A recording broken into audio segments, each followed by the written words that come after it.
Welcome to the Wizard of Radical Self-Respect. My name's Jared Mello, and I'm the Shepherd of Black Sheep. To my right here is Shadow the Night Owl. He is the spirit animal and mascot of the channel. Tonight, we are going to go over the 12 and counting missing and or dead scientists that there's a lot of people making connections about it, and some of it absolutely does seem fishy to me. Now, do all of them? Maybe that's a different story. But there is something going on with it. But here's the other thing Shadow and I are a little bit concerned about.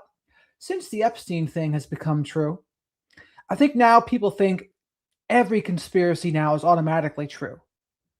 And that has never been the case. And the only reason the people who don't know that, I think, or the people who do think they're all true now, don't realize what the conspiracies all are. It's like, do you believe in flat Earth? Do you believe what else? Do you believe Sandy Hook didn't happen? Like, where does the conspiracies end for you? That would be my question to people. Miss Kim, how are you today? Danielle, what's shaking, my dear? I'm the first like here. Hello? Well, because we just started 1 minute and 20 seconds ago. You're both very prompt and on time. So Shadow and I, we definitely believe some that they're not even conspiracies, right? I always talk about the Gulf of Tonkin. That was a fabricated incident. There are others, like the JFK assassination, definitely very fishy. Manson working with the FBI, very fishy. So there's all sorts of things that I do make connections with. But then there's others that go too far. And on this channel, you're going to get the balance of it. You're going to get what I believe, and you might get some of the ones that I think go too far. Bethany, how are you? Autumn, Wendy, Julie, how is everyone? Make sure you like the video here on the way in. Announcements so far. I interviewed Dr. George Simon today, my friend. We went over borderline personality disorder today. We went over some more character disturbance stuff, what people get wrong about borderline, and the spiritual component of personality disorders, such as narcissism, borderline, etc., and what to do moving forward. So I thought that was a pretty cool conversation that we had. I'll be uploading that tomorrow. As you come in, make sure you like the video because likes are free. Likes help me to pay for Shadow the Night Owl's soy-free Hootie snacks. You don't want to see Shadow having to shoot himself up with peptides like clavicular. Make sure you're subscribed to the channel while you're at it. Say hello to the flock of black sheep in the live chat. Black Sheep Nation, we call them. Very supportive, encouraging, and awesome group overall. And I go live most nights of the week between 10 and 10:30 p.m. usually to talk about true crime, current events, and psychology. I also upload interviews on this channel, and I do a lot of shorts as well, of course. Thank you, Miss Kim. Miss Kim's got him in shape over there. Shadow gives Miss Kim a thumbs up. But how was your day today, Danielle and Miss Kim and Bethany and Wendy and Julie? Check-in time. Uh-oh. Autumn says received hard news last night and today, so trying to make it through. Well, if you would like to share, you can. I don't know. I'm a little tired. I've not been sleeping well recently, and it's kind of impacting me. Sickly, Ignition, welcome. I think aliens are abducting our brightest minds because they know the Earth is doomed. Now, that is interesting. I do wonder. I do think the galaxy and the universe is so big, there's probably something, right? That's what I would think about that. Now, what is it exactly? Now, that I'm not sure about. But I'm not ruling that out. I don't rule that out one bit.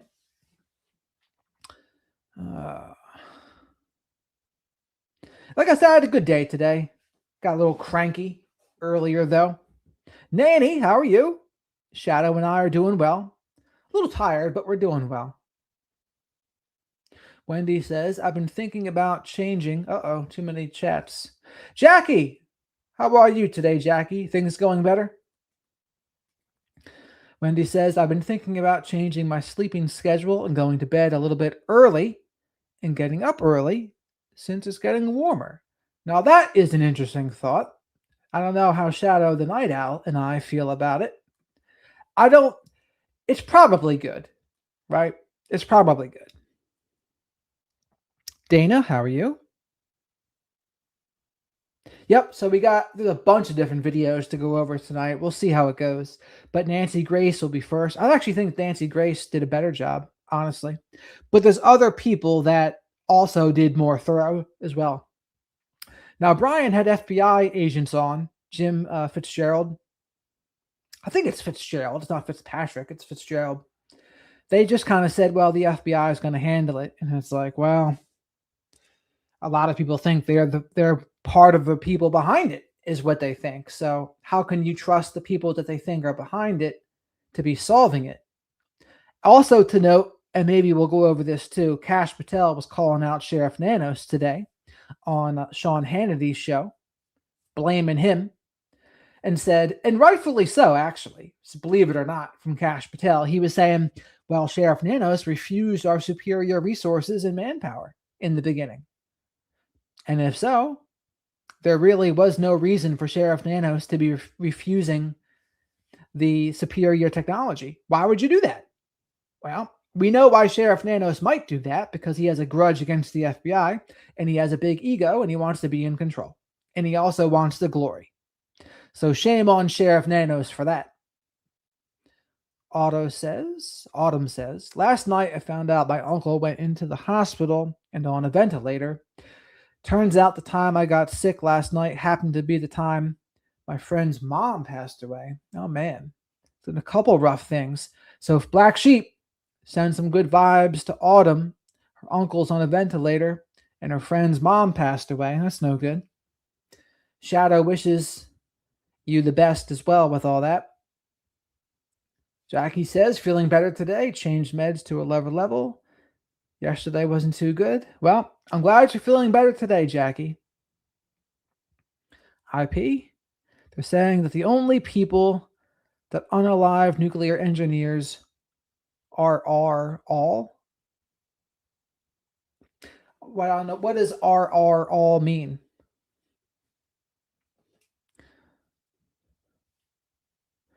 Like I said, there's about 12 of them, right? And one of them, for example, Amy, she had said specifically, oh, I will not end my life. I will not OD. So do not believe that. So again, each one of these is going to require looking into a little bit and then taking the step back on the chessboard. What was the motive for doing it? Now, one was a whistleblower, and Nancy Grace goes over this guy. But the whistleblower, all right, it can be a pretty clear motive. You don't want that person to blow the whistle, right? That would make sense.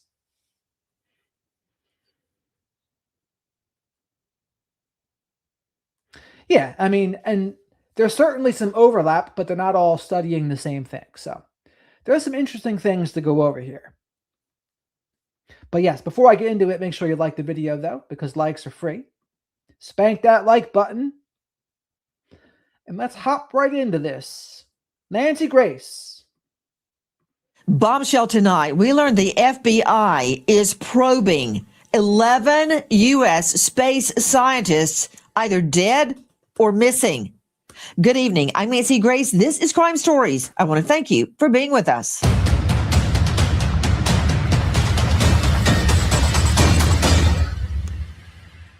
The White House and FBI are investigating a string of suspicious deaths and disappearances of at least 11 U.S. scientists, many of whom are involved in classified aerospace, nuclear, and defense research.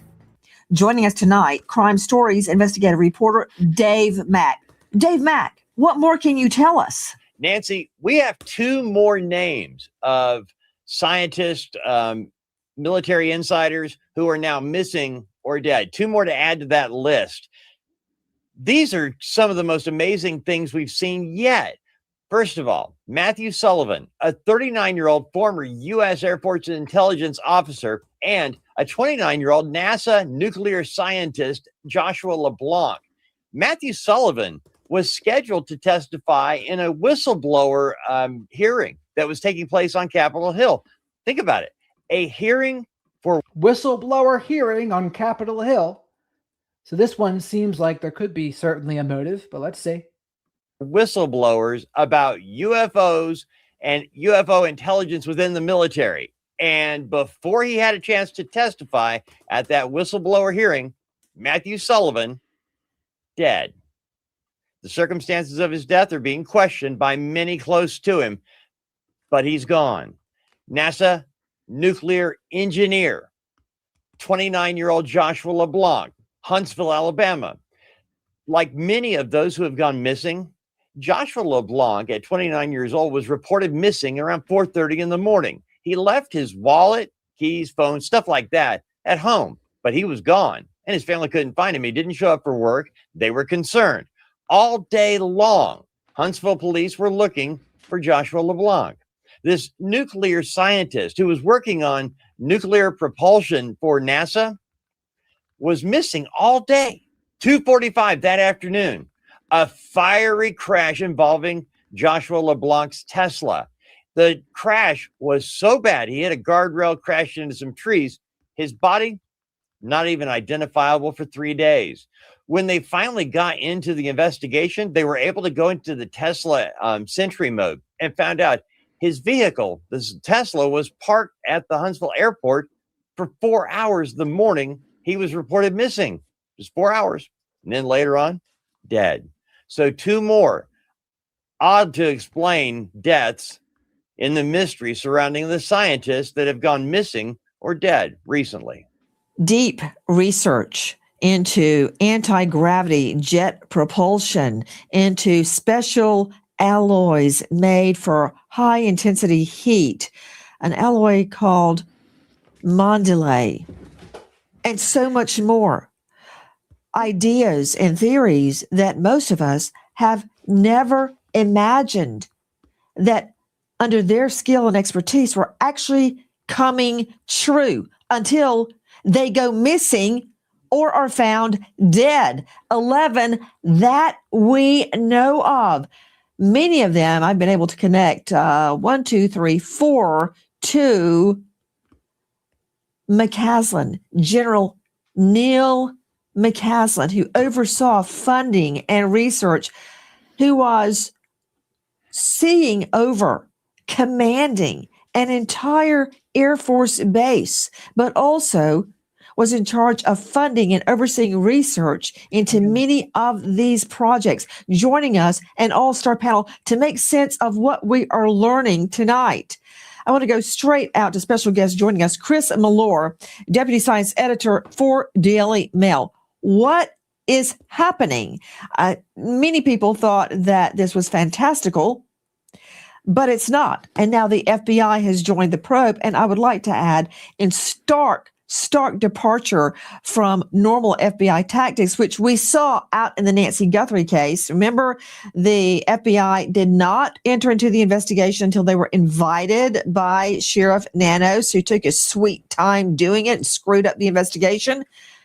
Here, they have jumped in feet first into the disappearance of General McCaslin, which opens up an entire can of worms into the other 10 scientists, and that's 10. Well, Shadow, the night owl, says, do you remember the fourth kind? Because remember in that movie, there was owls outside the window, and there was said to be some alien sightings back in Alaska. Now, the official FBI ruling was, well, there was a lot of chronic alcoholism involved in these sightings, but I'm not so sure. But they said there was some ancient Sumerian stuff going on there, and an owl outside the window. That Shadow, he said, what do you know about that? What do you think about that, Jared? And I said, you never know with these things, but I don't know if you can trust the FBI on that. But I was a big fan of the X-Files. I was a big fan of that movie, The Fourth Kind. What else? Even some Independence Day. Independence Day, a classic American film. That we know of, Chris Mellor. That's right, Nancy. Actually, this has been something that has been pushed by a lot on Capitol Hill. We've spoken to Congressman Eric Burleson and Tim Burchett at length, and they've been pushing for this investigation. A lot of the initial investigations were done by local police, and the congressmen have definitely pushed this into the forefront for a federal investigation as of late. many have been found dead. Many just simply disappear. And they disappear under very unusual circumstances. They are connected. That's where I start all criminal investigations, with connectivity. Is there anything linking them?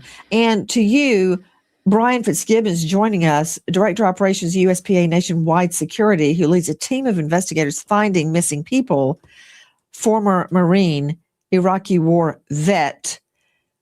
Brian, many people say these are not connected, but I, from over 1,000 miles away from where they went missing, have been able to connect 5 of them, 4 connected to General Neil McCasland. 4 connected to General Neil McCasland. Now, here's the thing.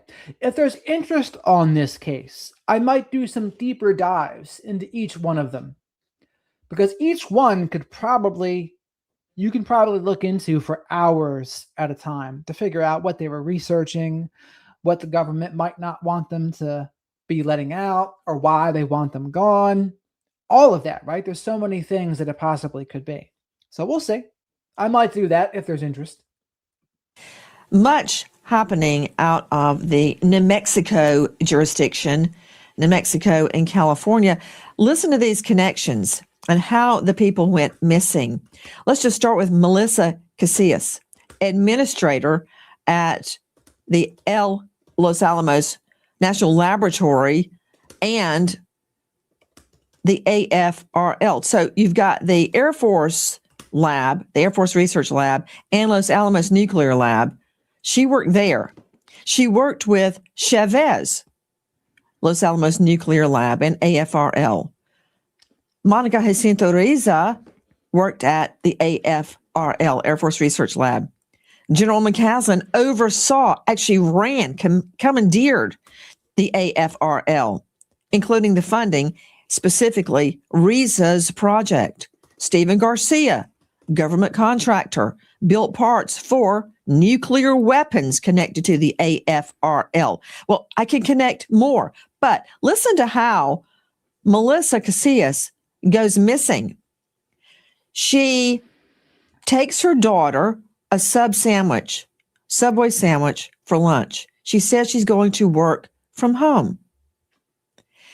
She is spotted on camera, surveillance cam, leaving around 2 p.m. in the afternoon there in New Mexico.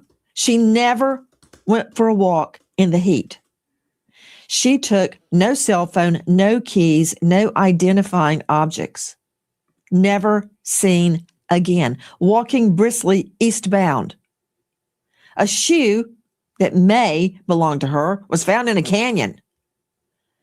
Even though cadaver dogs and scent dogs were brought out, nothing. Then you've got Monica Jacinto Riza.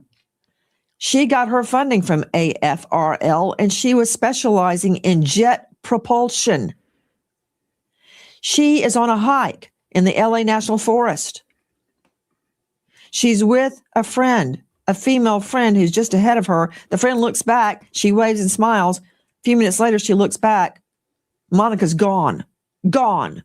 An intense digital search and more was conducted. And by the way, for people just coming in, please remember to like the video. Also, I interviewed Dr. George Simon today. He is the author of In Sheep's Clothing and Character Disturbance and Essentials for the Journey. And we talked a lot about borderline today, believe it or not. And we talked about what people get wrong about borderline, when it's time to leave a borderline. And then we talked about some of the spiritual component with personality disorders such as narcissism, borderline, antisocial, etc. And I think people are going to enjoy this one. So I'll be uploading that tomorrow. Nothing. In the space of 10 minutes, she's gone.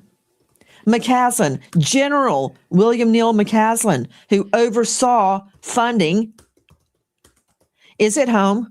In the space of less than 1 hour, Fitzgibbons, he disappears. His wife sees him, a repairman sees him. The wife leaves for a hair appointment around 11:04 a.m. She comes back around 12:04 a.m. p.m. He's gone. He leaves without his cell phone, his keys, a smartwatch which would have identified him and tracked him. He leaves behind those prescription glasses you see him wearing. He takes nothing to identify him, but he does take a 38 and he's wearing a pair of hiking boots. Listen to this. Sometime later, a gray Air Force sweatshirt is found discarded by the side of the road. The only thing that would have identified him as being with the Air Force is found discarded. There's Steve Garcia. Again, goes for a walk and never comes back, leaving behind phone, watch, ID, you name it. How can these not be connected, Brian Fitzgibbons? And there's more. Hey, there's a lack of obvious risk factors for a missing persons or a suicide case with all of these individuals that you've named. They have economic stability, government jobs with pensions. They have professional status. Highly educated, highly influential in their fields, many of them. And then you add the caveat that they're connected, not loosely, but intimately connected through Air Force research labs and specific projects within that research function. And then you add in the additional caveat that a number of them have gone missing with the same circumstances, leaving Apple Watch and phone behind. This is highly alarming and ought to be investigated thoroughly by the FBI. What's interesting, Brian, is that I'm talking about the ones that are missing. The others are dead. A couple of them found submerged in bodies of water. Straight out to John Nance joining us, former supervisory special agent with the FBI for over 20 years. John, thank you for being with us tonight. So some of the things the scientists were going over were UFOs. Other times it was anti-gravity stuff. Other times it was propeller energy or motion. There's several different categories, but the Air Force part is one thing that ties them together. That general ties 4 or 5 of them together that Nancy Grace mentioned earlier. John, why is it the FBI typically waits to be invited in on a local investigation? Why is that? Well, the FBI doesn't have federal jurisdiction or primary jurisdiction in murder cases. There are some exceptions to that, but that's essentially why you don't see the FBI taking the lead role immediately in cases of that nature. But when it comes to matters like this, especially with the McCaslin disappearance, I think this directly implicates national security issues. In the first part of my career, I spent as a counterintelligence agent. And I can tell you from that perspective, the correlations that we... But here's the other question, folks. Has there ever been a time when there's been less trust in the U.S. government right now? Has there ever been a time when there's less trust just in the institutions in general? I can't name a time. If so, maybe the only time you could ever even argue was maybe when the South succeeded in the Civil War. Maybe then. But outside of that, has there ever been? Or maybe the Revolutionary War? But right now, there's no trust. So people don't trust the institutions. Whatever the FBI says about this, they're not going to believe them. Right? They're not going to believe them because it's the same FBI that was supposed to be looking into the Epstein stuff. But then what happened with that? Well, Kash Patel told a lie on Rogan and said, well, we don't want to traumatize the victims by bringing up this stuff again, which was complete hogwash. And Shadow agrees because all of those victims, they wanted that stuff out. They wanted it out. And then Kash Patel's like, no, we don't want to re-traumatize them. BS. So I don't blame people for not trusting them, but then here's the other thing. What do you do instead? How do we actually improve this? And that's where I don't hear much about that conversation. Dr. Simon and I talked a little bit about it today in our interview, but what do you do about it? What do you do about it? I mean, do you vote them out? I'm also under the thought process, though, that if voting really changed anything, they would make it illegal. That's one of the jokes that Shadow used to tell me. And I would say, yeah, that's probably true. And I would also say local politics probably mean more than most. Now, with AI, that can change the entire game, too. And, of course, if there's a nuclear war, that changes the entire game, too. But right now, it's just, I don't know. It feels icky. it feels like we're living in a free for all and everything feels surreal. I don't know if it feels that way for you all too, but that's how it feels for Shadow and I. We see here are extremely disturbing, and I'm sure that's why Patel's FBI has gone into overdrive with conducting investigations into these matters. Particularly interesting is Amy Eskridge's case and what Frank Milburn had to say with regard to her, the use of directed energy weapons, things of that nature. I think all these things are going to be looked at and analyzed with a fine-tooth comb, so to speak, by the FBI.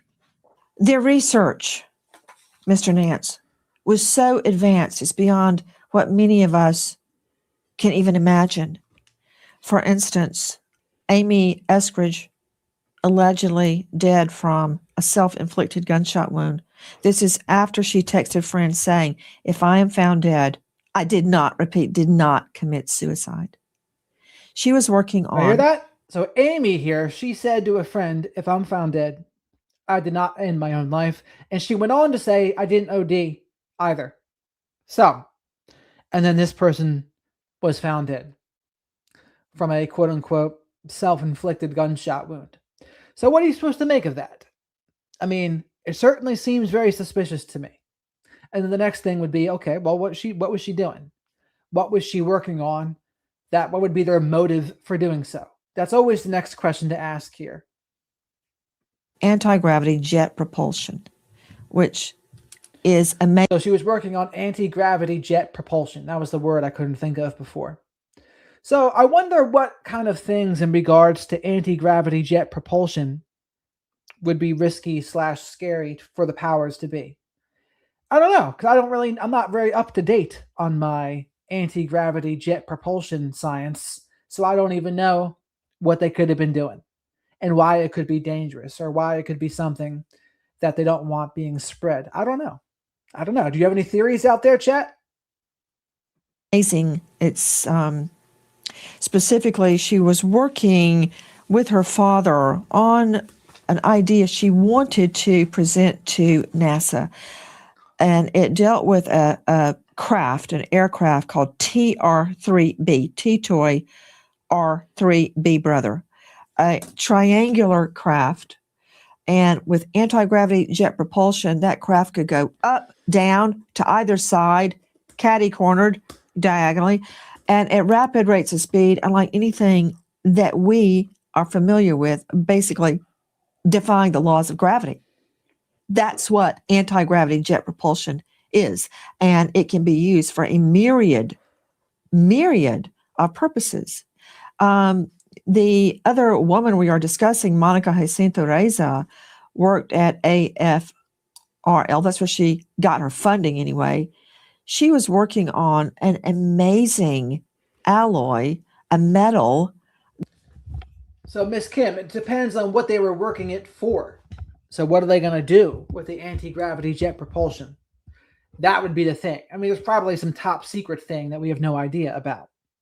So, but whatever they were working on, maybe that could be the reason. But again, it's not a sure thing. There could be other variables going on here too. People just see scientists and now they're automatically going to say, yes, definitely connected. And I would say some of them probably are, but we don't know. We're trying to figure it out. As Dr. Simon would say, you got to be a scientist. You don't just blindly believe. No, you must search for evidence and question and be always willing to question your theories. And that's one thing I don't see people do as much anymore. They kind of had blind faith in their theories. Once they believe something, a lot of people don't really seem too open to changing their minds anymore. And that's a problem. Honestly, that's one of the bigger problems out there. That was highly heat resistant to be used on rockets called Mondelez. Many of us have never even heard of that. Now, you mentioned directed energy attacks. And I now know, since I've been investigating this, that a Russian agent was here apprehended here in the US in the 2020s with such a device. So this is no longer, in other words, it's like shooting a gun, except it's microwave. So if anything's already been declassified, then I don't know. The real issues are probably stuff that is still classified, I would say. Yes, something that many people only imagine is real. I didn't know that until I started investigating this. Could you describe what that is? Well, sure. The stuff you're talking about is not science fiction.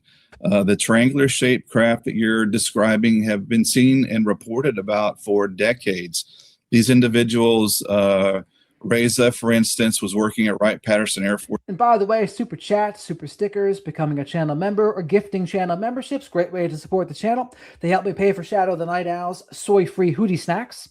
And again, make sure you like the video and subscribe to the channel if you're not already, and say hello to the flock of black sheep here in the live chat. Great group of folks. And thank you very much for all the support I've been getting so far. Space, which is directly connected to General McCaslin. It's also directly connected to the UAP phenomenon. We've had several congressional hearings with regard to it. And wherever you fall or whether you come down on this issue, it is at its base level a government transparency issue.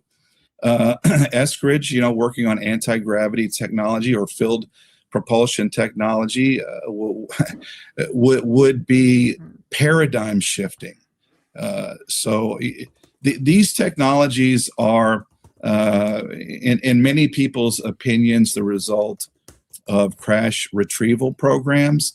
We've got, like I said, we've had several congressional hearings with regard to this. I've written several columns at Town Hall with regard to these matters. I've spoken to Representative Burchett about this matter. So we're not talking about science fiction. We're talking about science fact with regard to what these individuals were working on.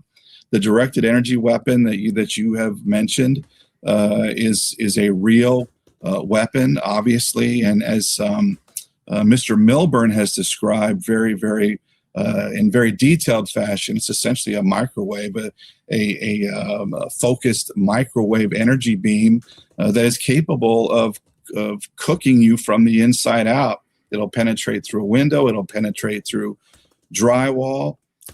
So all these things taken together, it is a very serious national security threat. To go back to General McCaslin, he was responsible for managing the funding of 80% of the military's SAP programs. Those are special access programs. Special access programs, another word for probably classified as well at some point. So again, I think the real meat and potatoes of this is probably classified. So just like with the Nancy Guthrie case, right? When there's so many things that we don't know, it becomes difficult. There's probably all sorts of things they know on the other side of these top secret clearances. But the Joe Schmo public, we don't know. We only know what they tell us. And what they tell us, you better believe, is things I think they are okay with us knowing. And that's also true about Epstein too, by the way. I've had this theory that there's a guy named James Burke, and he would go on this guy named Dan Carlin's podcast, Common Sense, and he does hardcore history too. But he would say what we think is going on in the government and the world is not really what's going on, because they're not telling us what's really going on. Everything that we know is what they want us to know.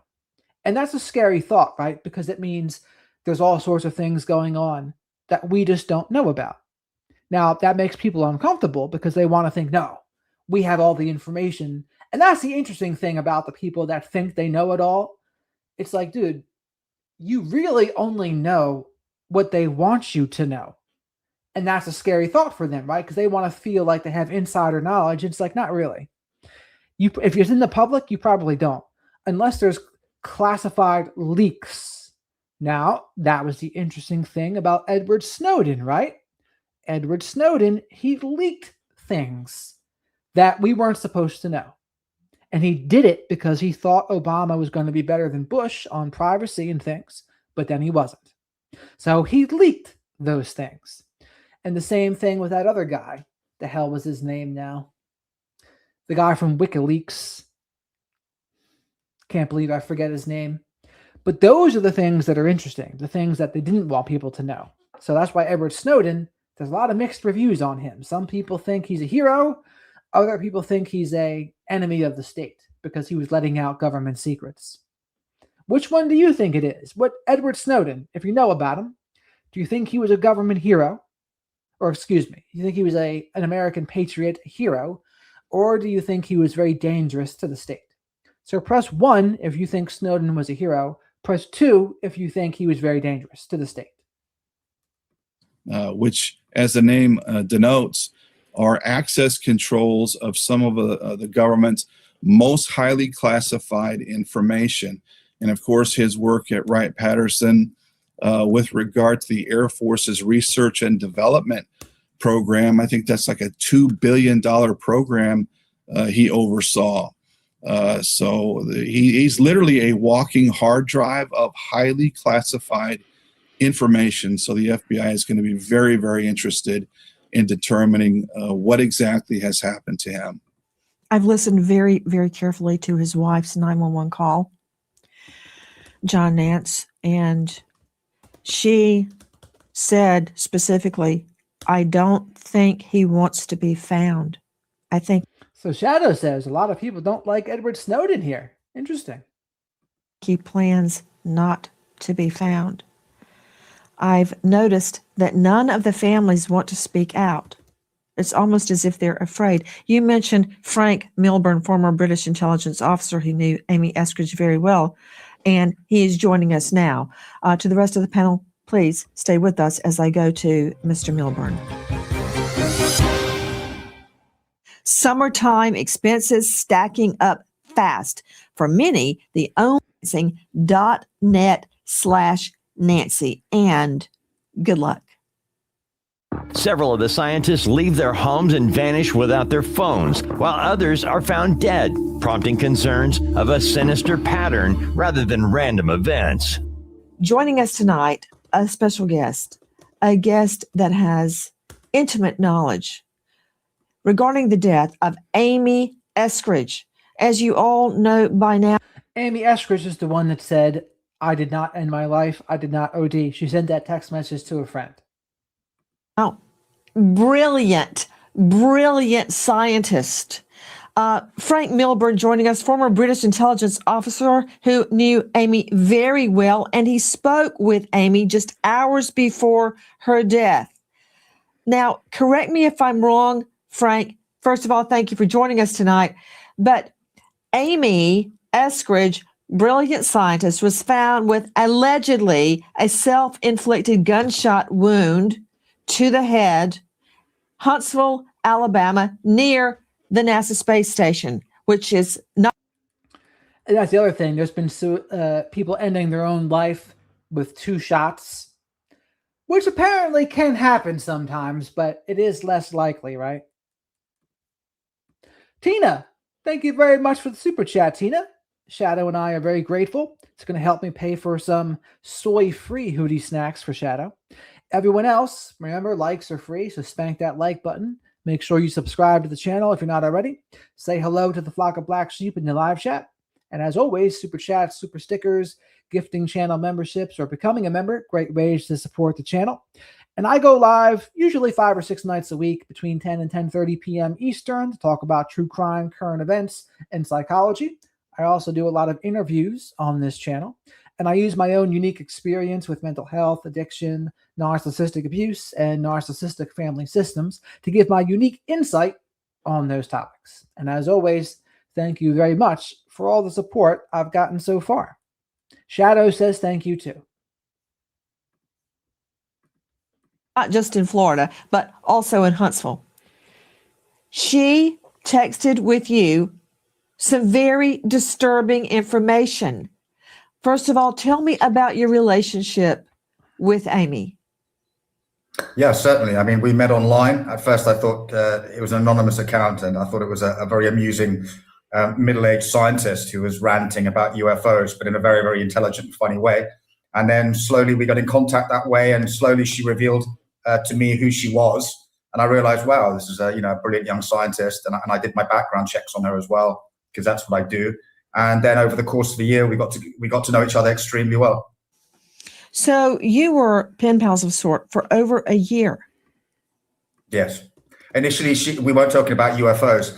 We were talking about UFOs, but slowly, as she kind of, I got her confidence, and she got. And honestly, these videos here, or these people, each one would probably be worth their own deep dive too, honestly. So one on Amy, one on the person that was going to be a whistleblower.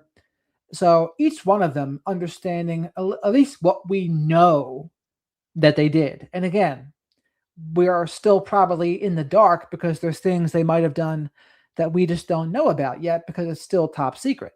So again, we can only work with what we've been dealt. So that's something to keep in mind too. My confidence. She started to tell me about the harassment and all the things that happened to her, and also showing me. Oh, what do we got here? Nanny gifted won the Wizard of Radical Self-Respect membership. Shadow and I thank you very much for that.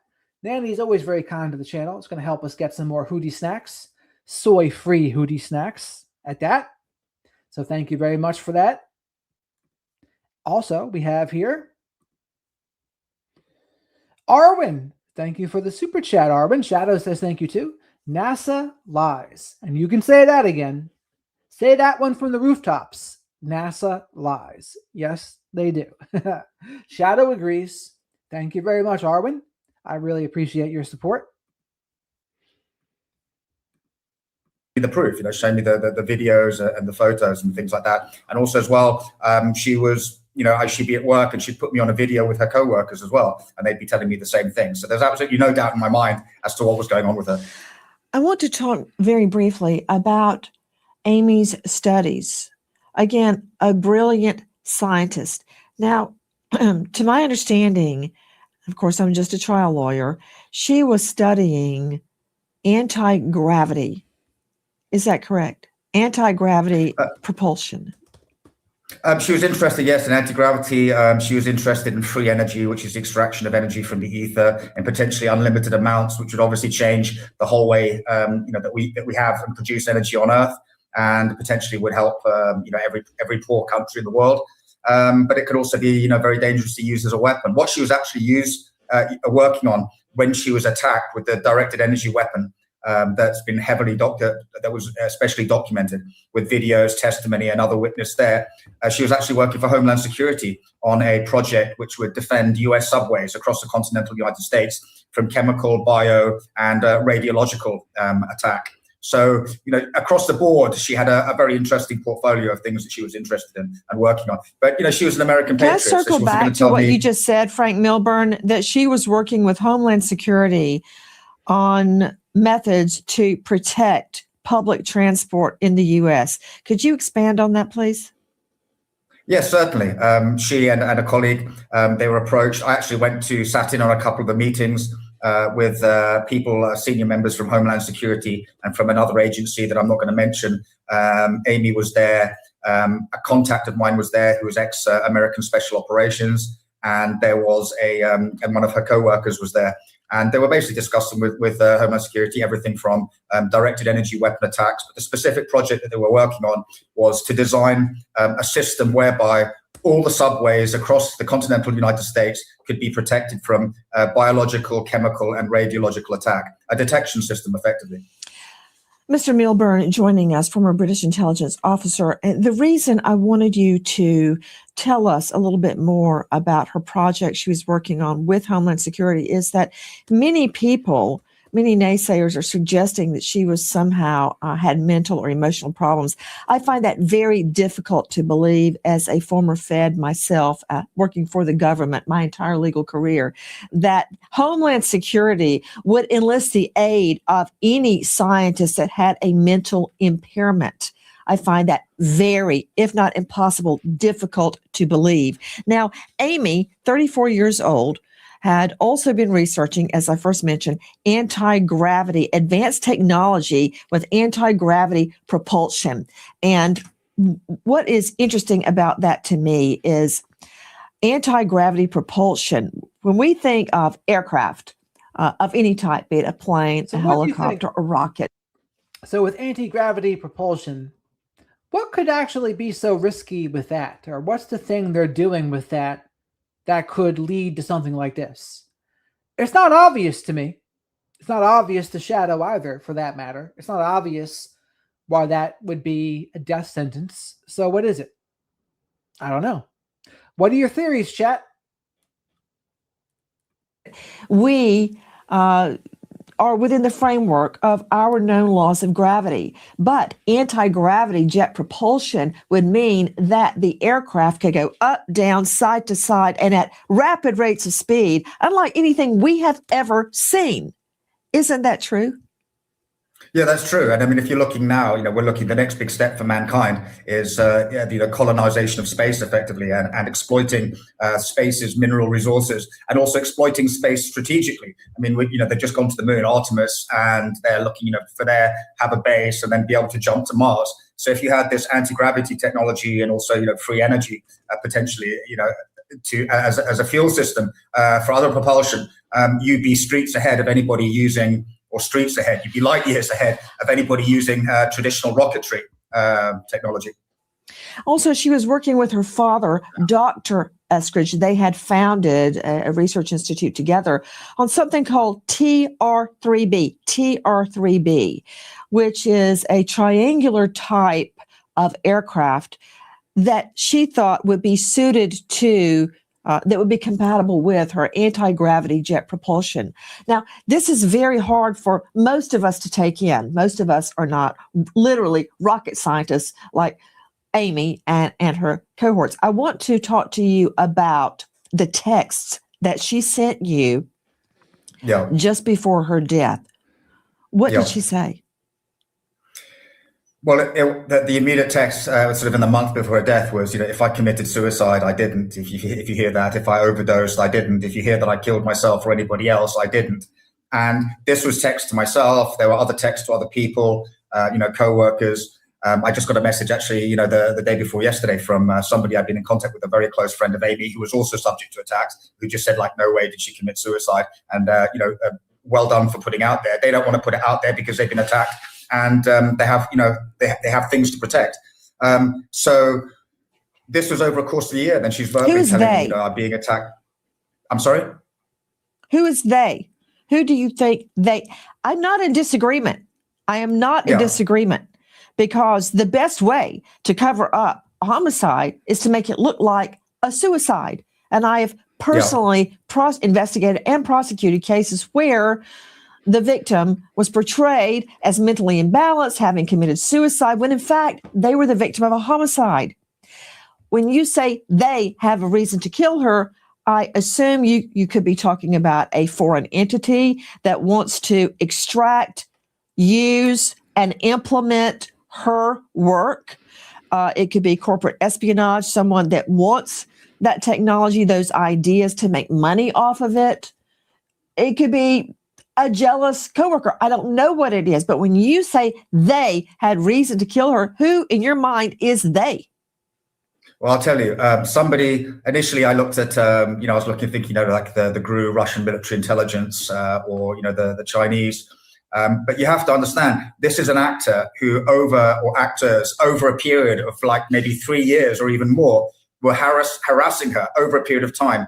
Vehicle surveillance, directed energy weapon attacks, social engineering, break-ins, hacking. That's a lot of moving parts. Hold on, Frank. You got me drinking out of the fire hydrant. That's too much, too fast. Okay. You mentioned the potential of Russian military, of Chinese intelligence, and I don't know why that seems so hard to believe, difficult to believe. How many people do Russian intelligence have to throw out a window or poison with perfume? We hear about it all the time. This type of espionage happens all the time right under our noses. So it is not difficult to believe it could be happening here. But you mentioned being harassed. Harassed how? Yeah. And also you mentioned a directed power hit on her body from which she allegedly sustained multiple bruises and showed them to people. And when we're What did talking they- about that, is it something akin to, for instance, the Havana syndrome? This wasn't alleged; it's all documented. And I actually showed, the images of her to a doctor friend of mine, and she said, "Yeah, those are consistent, with directed energy microwave weapons." Havana syndrome is mostly acoustic, but these were directed energy microwave weapons that literally, fry your body, fry your central nervous system, fry your spine, give you all kinds of gastrointestinal problems. But the point that I was coming to before was that this was an actor which had a lot of resources on the ground and that managed to pass for a long, long period of time, basically unimpeded, and that may or may not have been able to suborn or subvert law enforcement and authorities at local, state, and federal level. Okay, so they avoided counterintelligence scrutiny. When Amy went to talk to the FBI, she said, "Thanks, Frank, for setting this up through your friend." She talked to the FBI for 3 months, and then the FBI turned around and said, "We don't have jurisdiction on this case to cover this case." Well, hang on, they are the counterintelligence agency, domestic for the United States. So why didn't they have jurisdiction? I don't get that. Well, as a matter of fact, I learned last night that the FBI, without invitation, which is very unusual in our country for the FBI to jump into an alleged homicide or an alleged missing person case, they have jumped feet first into the disappearance of General McCasland. So Yeah. I find that very curious that they are taking jurisdiction in that case. And there are calls from Congress to have hearings on this issue of the missing and dead scientists. So apparently they are now getting involved. We just showed a photo of Eskridge's red hands. What is that? That was when she was working literally on Caught red-handed? Symbolic? Nah, just a joke.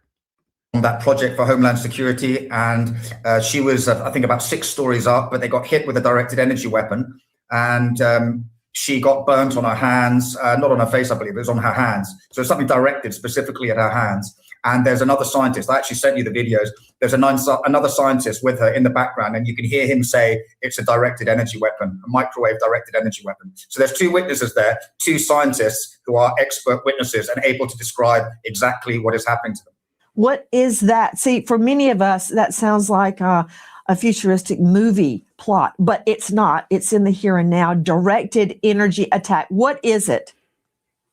Well, there's her air gap computer there, and then she's basically being pounded with microwave weapons. She's saying in this case, it's basically they're trying to build a 3-dimensional picture of her hands to see what she's typing on, because she's removed the Wi-Fi card from the computer so that it can't be hacked, because she suffered so many hacking attempts. I mean, literally every other day, she was doing a completely clean install on all her computers and her phones. What was it, Frank Milburn, that was so sensitive that she was working on? Well, I mean, it could be, she had all this harassment that was leading up to it. So I presume that was, I assessed as wanting her to desist from the work. Okay, she was never offered a job. Nobody ever said, "Here's some money, come and work for us." It's like they wanted her to desist from it. And then they did these microwave energy weapons attack, knowing that would debilitate her so that she would be unable to continue with her work slowly. And then eventually, because she was too stubborn, she ended up dying. Now, I can't say hand on my heart that was murder. What I can say, it was very, very suspicious. And you will say a lot of people saying, "Oh, she was off her meds, she was crazy, she was this or that." I spoke to her every day. She called me 4 hours before she died, and she said that she was feeling fine. Okay, now, did she have stress? Yes. Did she have PTSD? Certainly. Did she have hypervigilance? Now, I saw on Reddit, that is, because Reddit doesn't like conspiracies, so they try to disprove things, but they were saying that, oh, she was really just in a mental health crisis, and the mental health system let her down. Now, again, I have not looked into it enough to know which one I would think, but I know that's what some people on Reddit were saying, not all. But you got to understand what kind of place is Reddit. Reddit overall, certainly more left of center, generally speaking. Certainly, because she was under constant attack the whole time, and anybody normal would. So, but she wasn't hallucinating. She wasn't delusional. You could see that every day. And you know, she's going to work. She's in the car, talking to me for half an hour. She gets to work. She's talking to me again from work with her co-workers. This is someone who is, like, you know, functional and working at a very high level scientifically, a highly intelligent woman. Now, you submitted findings regarding this to Congress, and you concluded Eskridge did not kill herself. Isn't that true? Well, what I said is that it's highly suspicious, and I believe that she'd been killed by an aerospace company, or, you know, as I said before, an actor that had the impunity and the ability to be able to act on the ground undiscovered for so long. So I just think that we need to start with looking at the directed energy weapon attack on her when she was doing on that project for Homeland Security, and then all the harassment, and then work forward from that and see how that could have led to her death. That would seem logical to me. Question. I mean, hey, and that's fair. I mean, here's the thing. Open-mindedness is key, right? We don't want to be so open-minded your brain falls out. But wisdom requires a flexible mind. So you look into things, do your due diligence, question things, and then don't be afraid to come up with your own conclusions. And I think that's something that doesn't happen these days. People are afraid to come up with their own conclusions. They want to come up more so with the side they agrees with conclusions, because we're all emotional creatures, right? Whether people want to believe so or not, we are. And they do play a factor in our decision making, whether we would like that to be true or not. So I think a lot of people, they get kind of married to their ideas or to their side. And it's tough. It can be tough to disagree with your side. Now, again, some people can, but it's just something I see people struggle with. Could you explain in very rudimentary terms what you mean by a directed energy attack? How does that work? Okay, sure. So you have basically, there was a Russian guy who was caught with one, I believe, 2 years ago in the States. Linda, that's using your head. I like that. So Linda says, this is the kind of critical thinking I like from the flock of black sheep.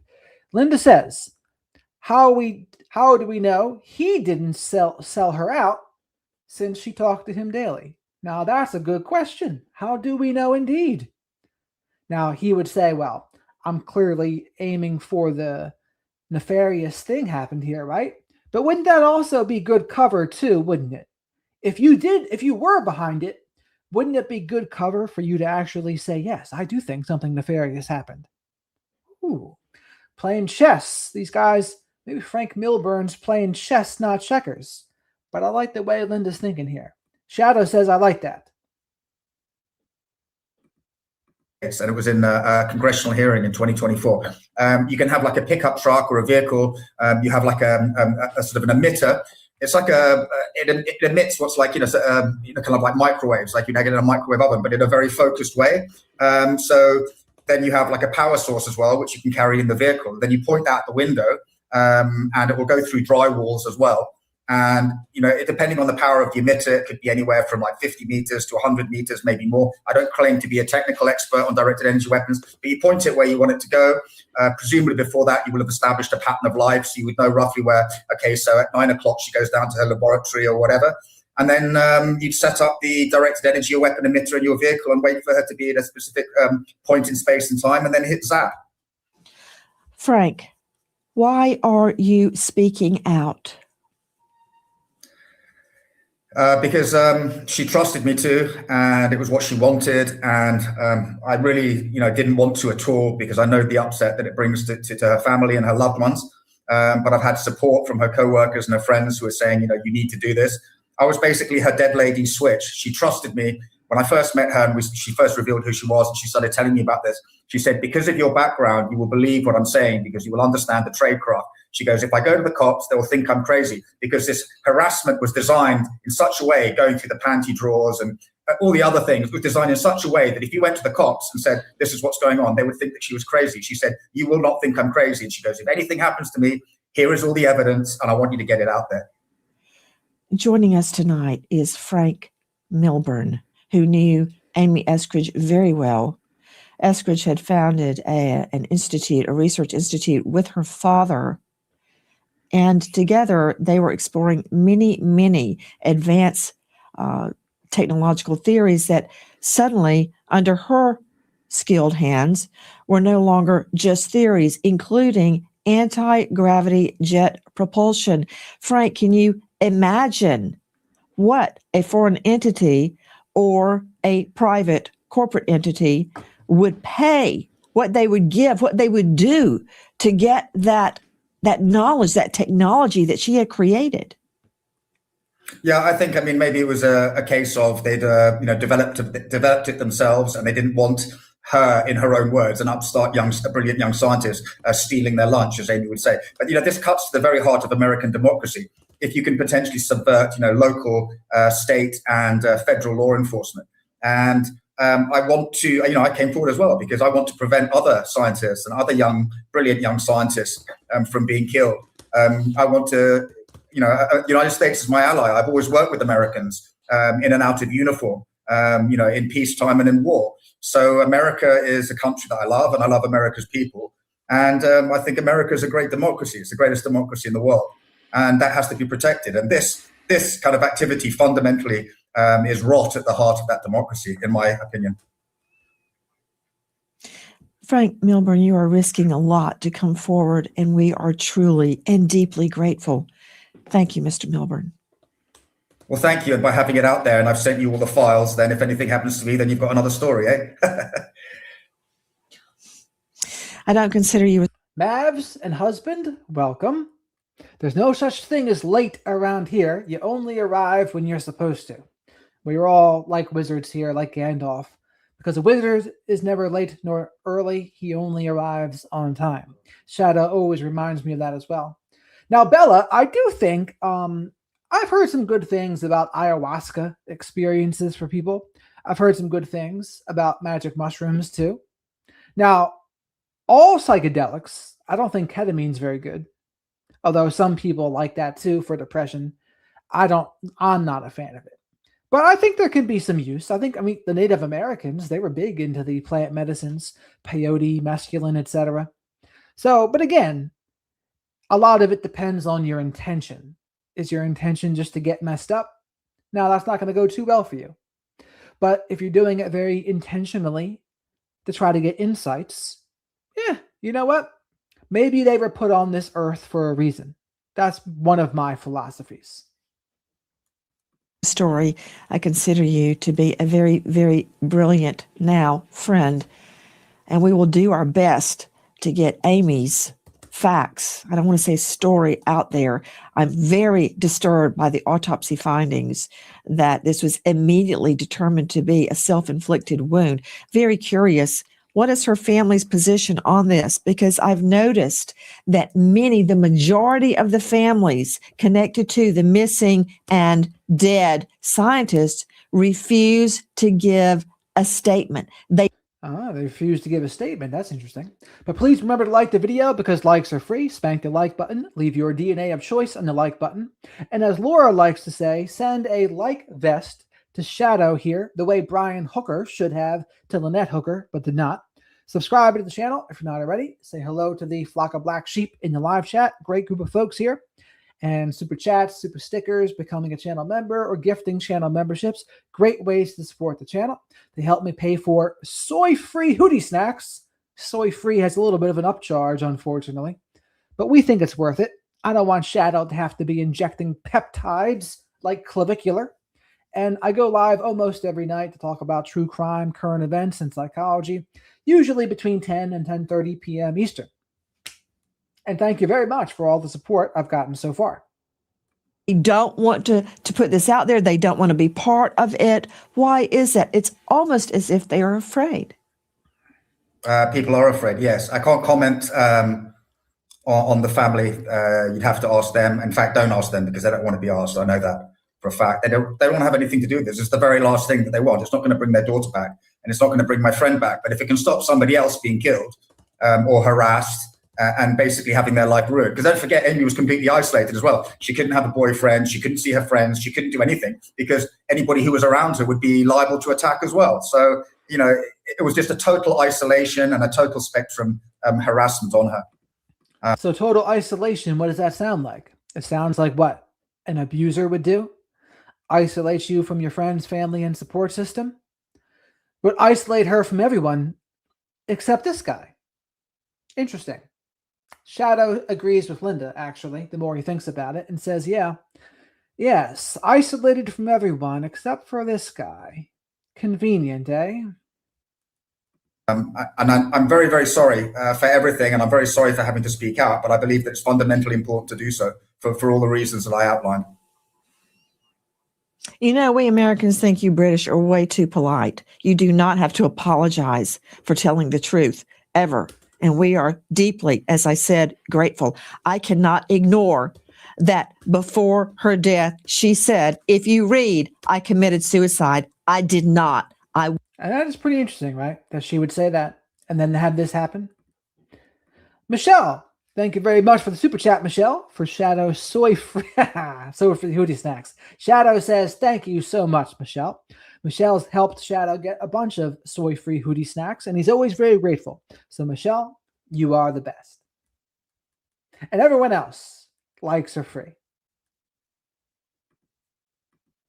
Will not. I did not commit suicide. And then suddenly she's dead from a self-inflicted gunshot wound in Huntsville, Alabama, where the another NASA space station is. Thank you for being with us tonight, Mr. Milburn. Thank you. Thank you for the attention that you've given it, and the dignity that you've given her, and I appreciate that very much from all across the media that I've spoken to so far. Thank you very much. Hi, guys. Nancy Grace here. Please join us on Crime Stories and stream it first on Fox. Such as the Air Force Research Lab, Los Alamos, and more, NASA. In other words, more than one victim can be linked to a single facility and to each other. For instance, Chavez working with Casillas at Los Alamos, vanishing within weeks of each other, both having top clearance. But seemingly the connection is McCaslin, John Nance. It's not surprising for someone who was in his position to be connected to so many people in this R&D community. A particular note, I think, is Reza's work with what's called memory metal, and that's a little bit different than the material that you mentioned earlier. And to kind of go back to the Wright-Patterson Air Force Base connection, this memory metal is believed by many people to be a material sciences direct descendant of material that was recovered at the Roswell crash and delivered to Wright-Patterson Air Force Base. That information is not in dispute, that whatever was recovered from Roswell was delivered to Wright-Patterson. So her work with regard to that particular metal. By the way, folks, what do you think about Roswell? Roswell is supposedly the site where the UFO crashed. What is it? The late 1940s? Was it 49? I can't remember the exact date. But what do you think happened at Roswell? And then also Area 51. Is a very, very interesting connection. I think people are afraid to speak out about this topic because, well, the government entity. We got another super chat here. Tina, thank you so much for the super chat. Shadow says thank you too. She says, question. I love taking vitamins. What are some of your favorites to take? Wow. Now that's a mouthful because I take a lot of vitamins. But to name a few, I think the basics are this. The basics of good vitamins: magnesium. Now I take magnesium oxide because I generally do it for your gastrointestinal tract. But a lot of people take magnesium glycinate.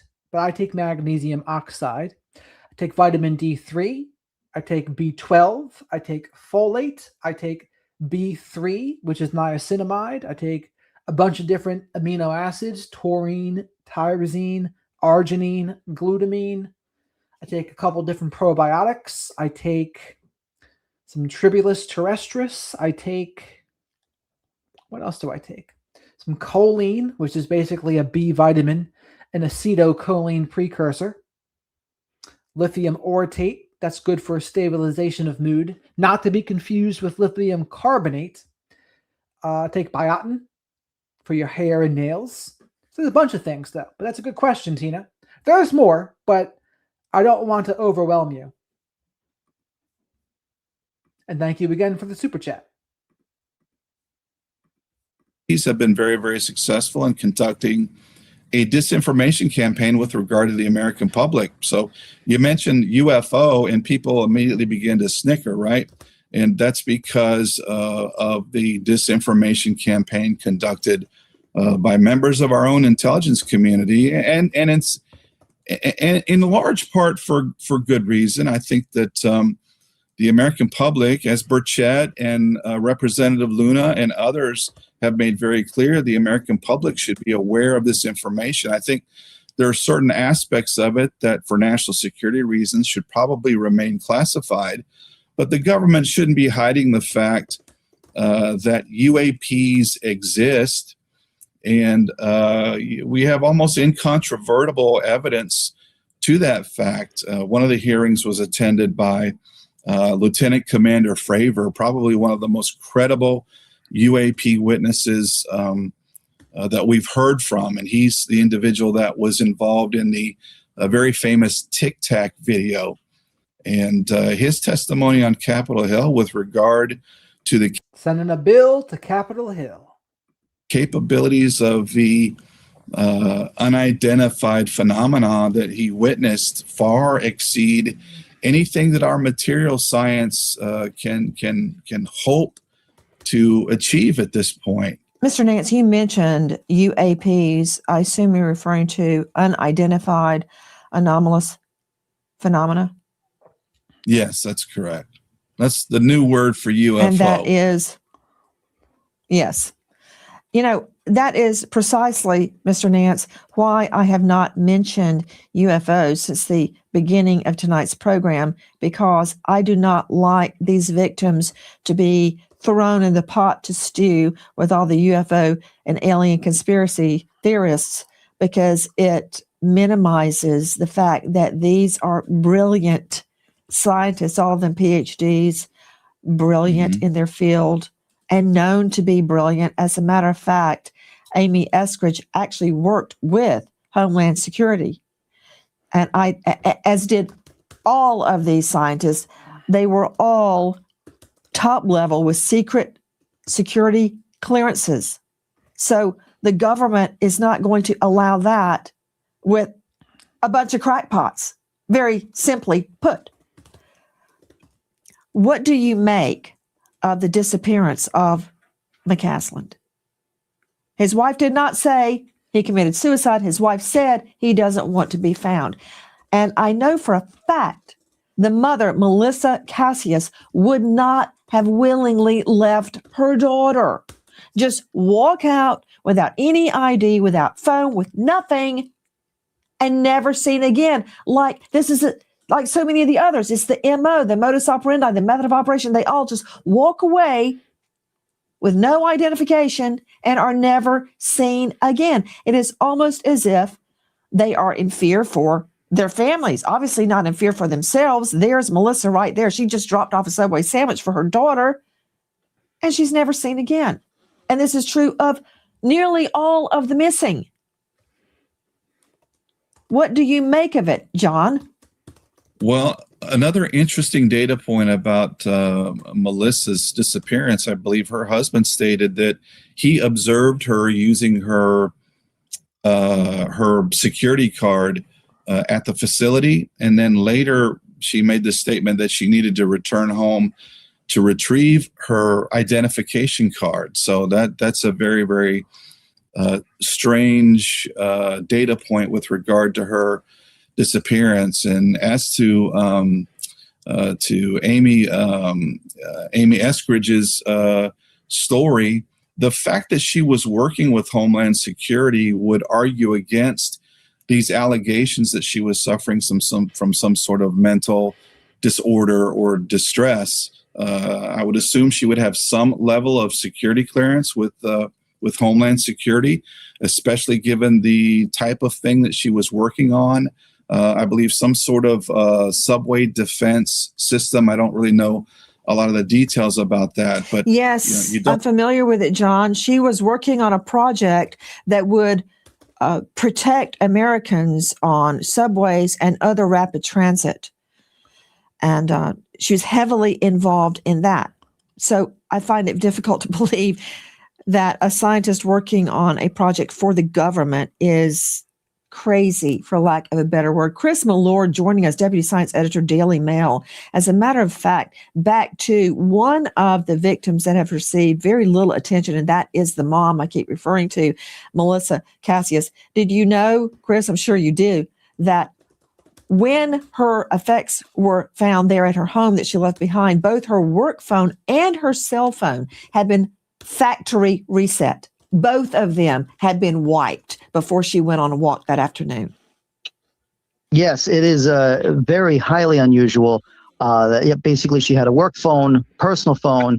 Everything was left in her house, all of her possessions, her keys, and she walked out without them. I mean, for a phone to be completely reset, basically leaving no trace of who she was in contact with, highly unusual. The former intelligence agents that we've spoken to, former members of the FBI, definitely see something that needs to be investigated at the federal level. And onto, if I may veer off to Eskridge for a second, we also have her text messages provided by Frank Milburn regarding the threats against her life that we've just published as well, and the work that she was doing in this regard. So, I mean, these people left breadcrumbs for the world to find. And we're just trying to put these pieces together and ask the questions that haven't been asked at this point. You're on cross-examination. Who is our next? All right. That's the end of this Nancy Grace video. Now, Lawyer Lee has some interesting thoughts about this as well. One of her videos is from a couple weeks ago. But this has been going on for a while. We went over this too. We went over this with Dr. Grande. Dr. Grande made a video about this the other day. Here it is. This doesn't add up by Lawyer Lee. It was 11 at this point. Depending on how you count, 3 weeks ago, a retired Air Force general walked out of his home and disappeared. He left behind his phone, his wearable devices, even his glasses. And he is not the only one. In the months before that, multiple people from the United States connected to nuclear and space research also disappeared. In several cases, they left behind their families, they walked away from their homes and their cars, and they left behind wallets and phones. Now, depending on how you count, there are 10 or maybe 11 scientists in the United States who are dead or missing. For a while, this has been written off as just conspiracy theory. But at this point, there are enough cases that this deserves a closer look. Donald Trump has said he is now being briefed about this and that the United States is looking into it. What I want to do today is actually walk through the facts, what we actually know about these cases. I'm going to go case by case, who these people are, what happened, where are the gaps, where do they not fit in or do fit in. Also, folks, please remember to like the video because likes are free. Spank that like button. Leave your DNA of choice on the like button. Subscribe to the channel if you're not already. The next milestone, I guess, is 50,000. That's the next milestone to try to hit. Say hello to the flock of black sheep in the live chat. Black Sheep Nation, as we call them. And as always, super chats, super stickers, becoming a channel member, or gifting channel memberships. Great ways to support the channel. When you become a member, you have access to the members-only live streams, and you can do Q&As with me, talk to me about anything you want, really, with the rest of the flock of black sheep that are members. It's a pretty fun time. And again, I go live almost every night between 10 and 10:30 p.m. Eastern to talk about true crime, current events, and psychology. Tomorrow, I will be uploading my interview with Dr. George Simon about borderline. We talked mostly about borderline. So that's an interesting change of pace.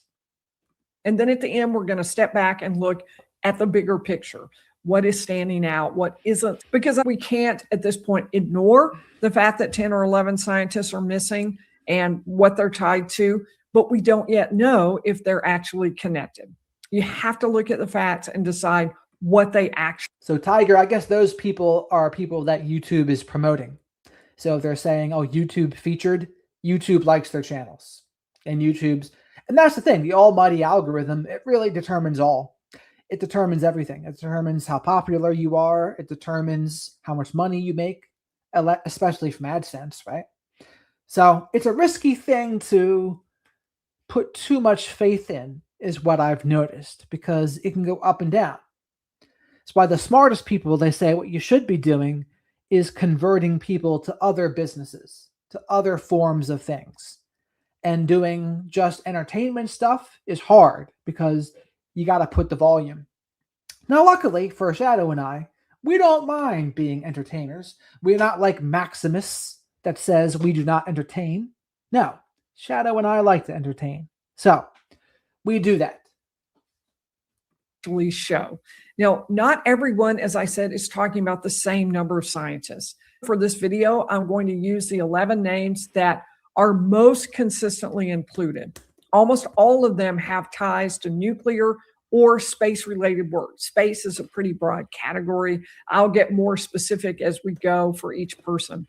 I'm going to start with the most recent disappearance, the one that pushed this into the mainstream conversation. And interestingly, he may turn out to be one of the ones least likely to be connected to the others. To make sense of all of it, I broke the cases down the way you would analyze any set of facts: timeline, area of expertise, how each person disappeared or died, where they were, what makes this stand out, what makes this a little different from the others. So my goal is to let you be able to line up the facts, and then hopefully we can start to see patterns and differences. So if you would, please hit the like button and subscribe, and we will dive in.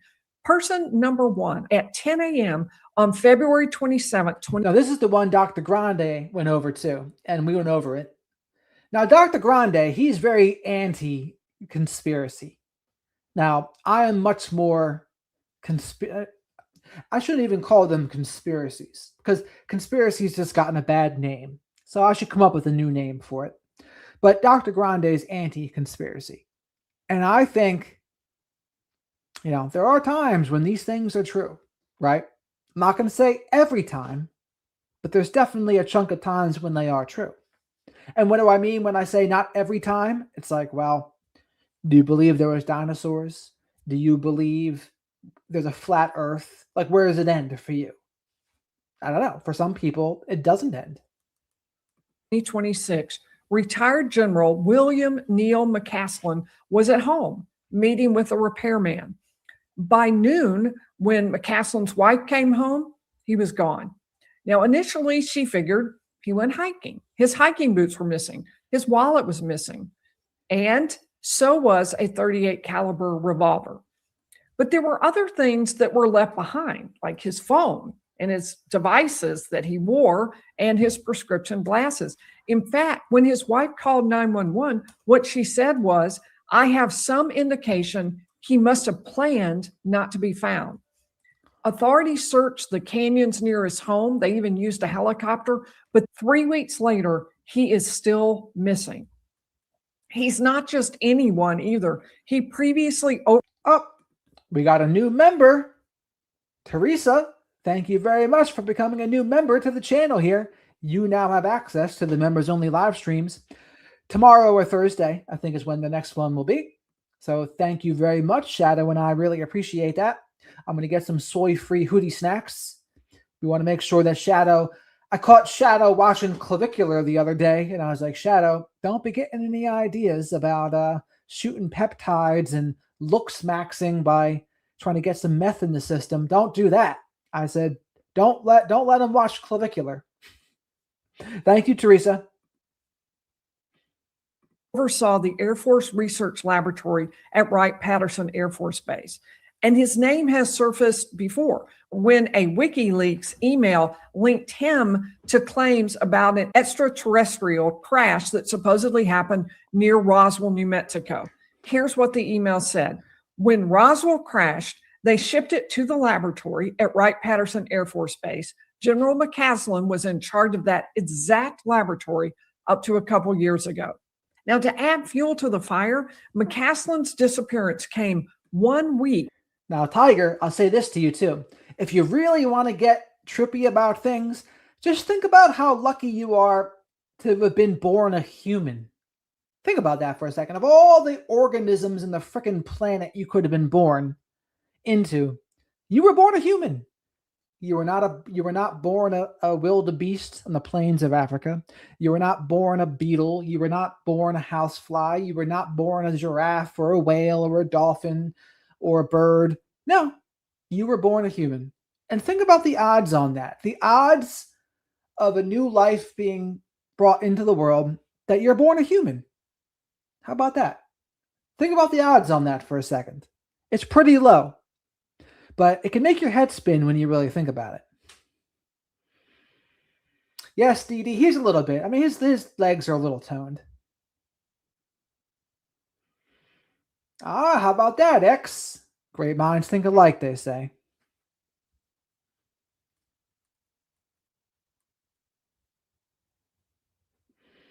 Well, that's true, IP. I've also kind of had a theory where, depending on how you live your life as a human, when you get reborn, you might get reborn as an animal of sorts.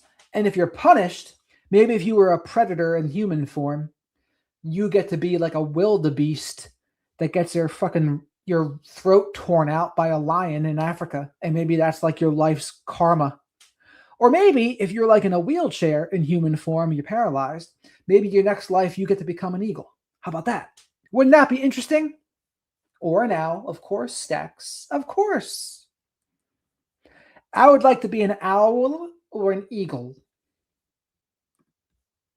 After Donald Trump said on Truth Social that the government would begin releasing files related to UFOs and extraterrestrial life. But it's not clear that McCaslin's disappearance had anything to do with his job. He retired in 2013, and his wife pointed out that any access he once had to sensitive information would be pretty dated by now. In the weeks before he disappeared, he also withdrew from several groups and complained of what he described as a mental fog that he was feeling. Now, when he first went missing, the sheriff issued a silver alert for him. Now, this one I'm not so sure about. Like, this one's kind of 50-50 to me.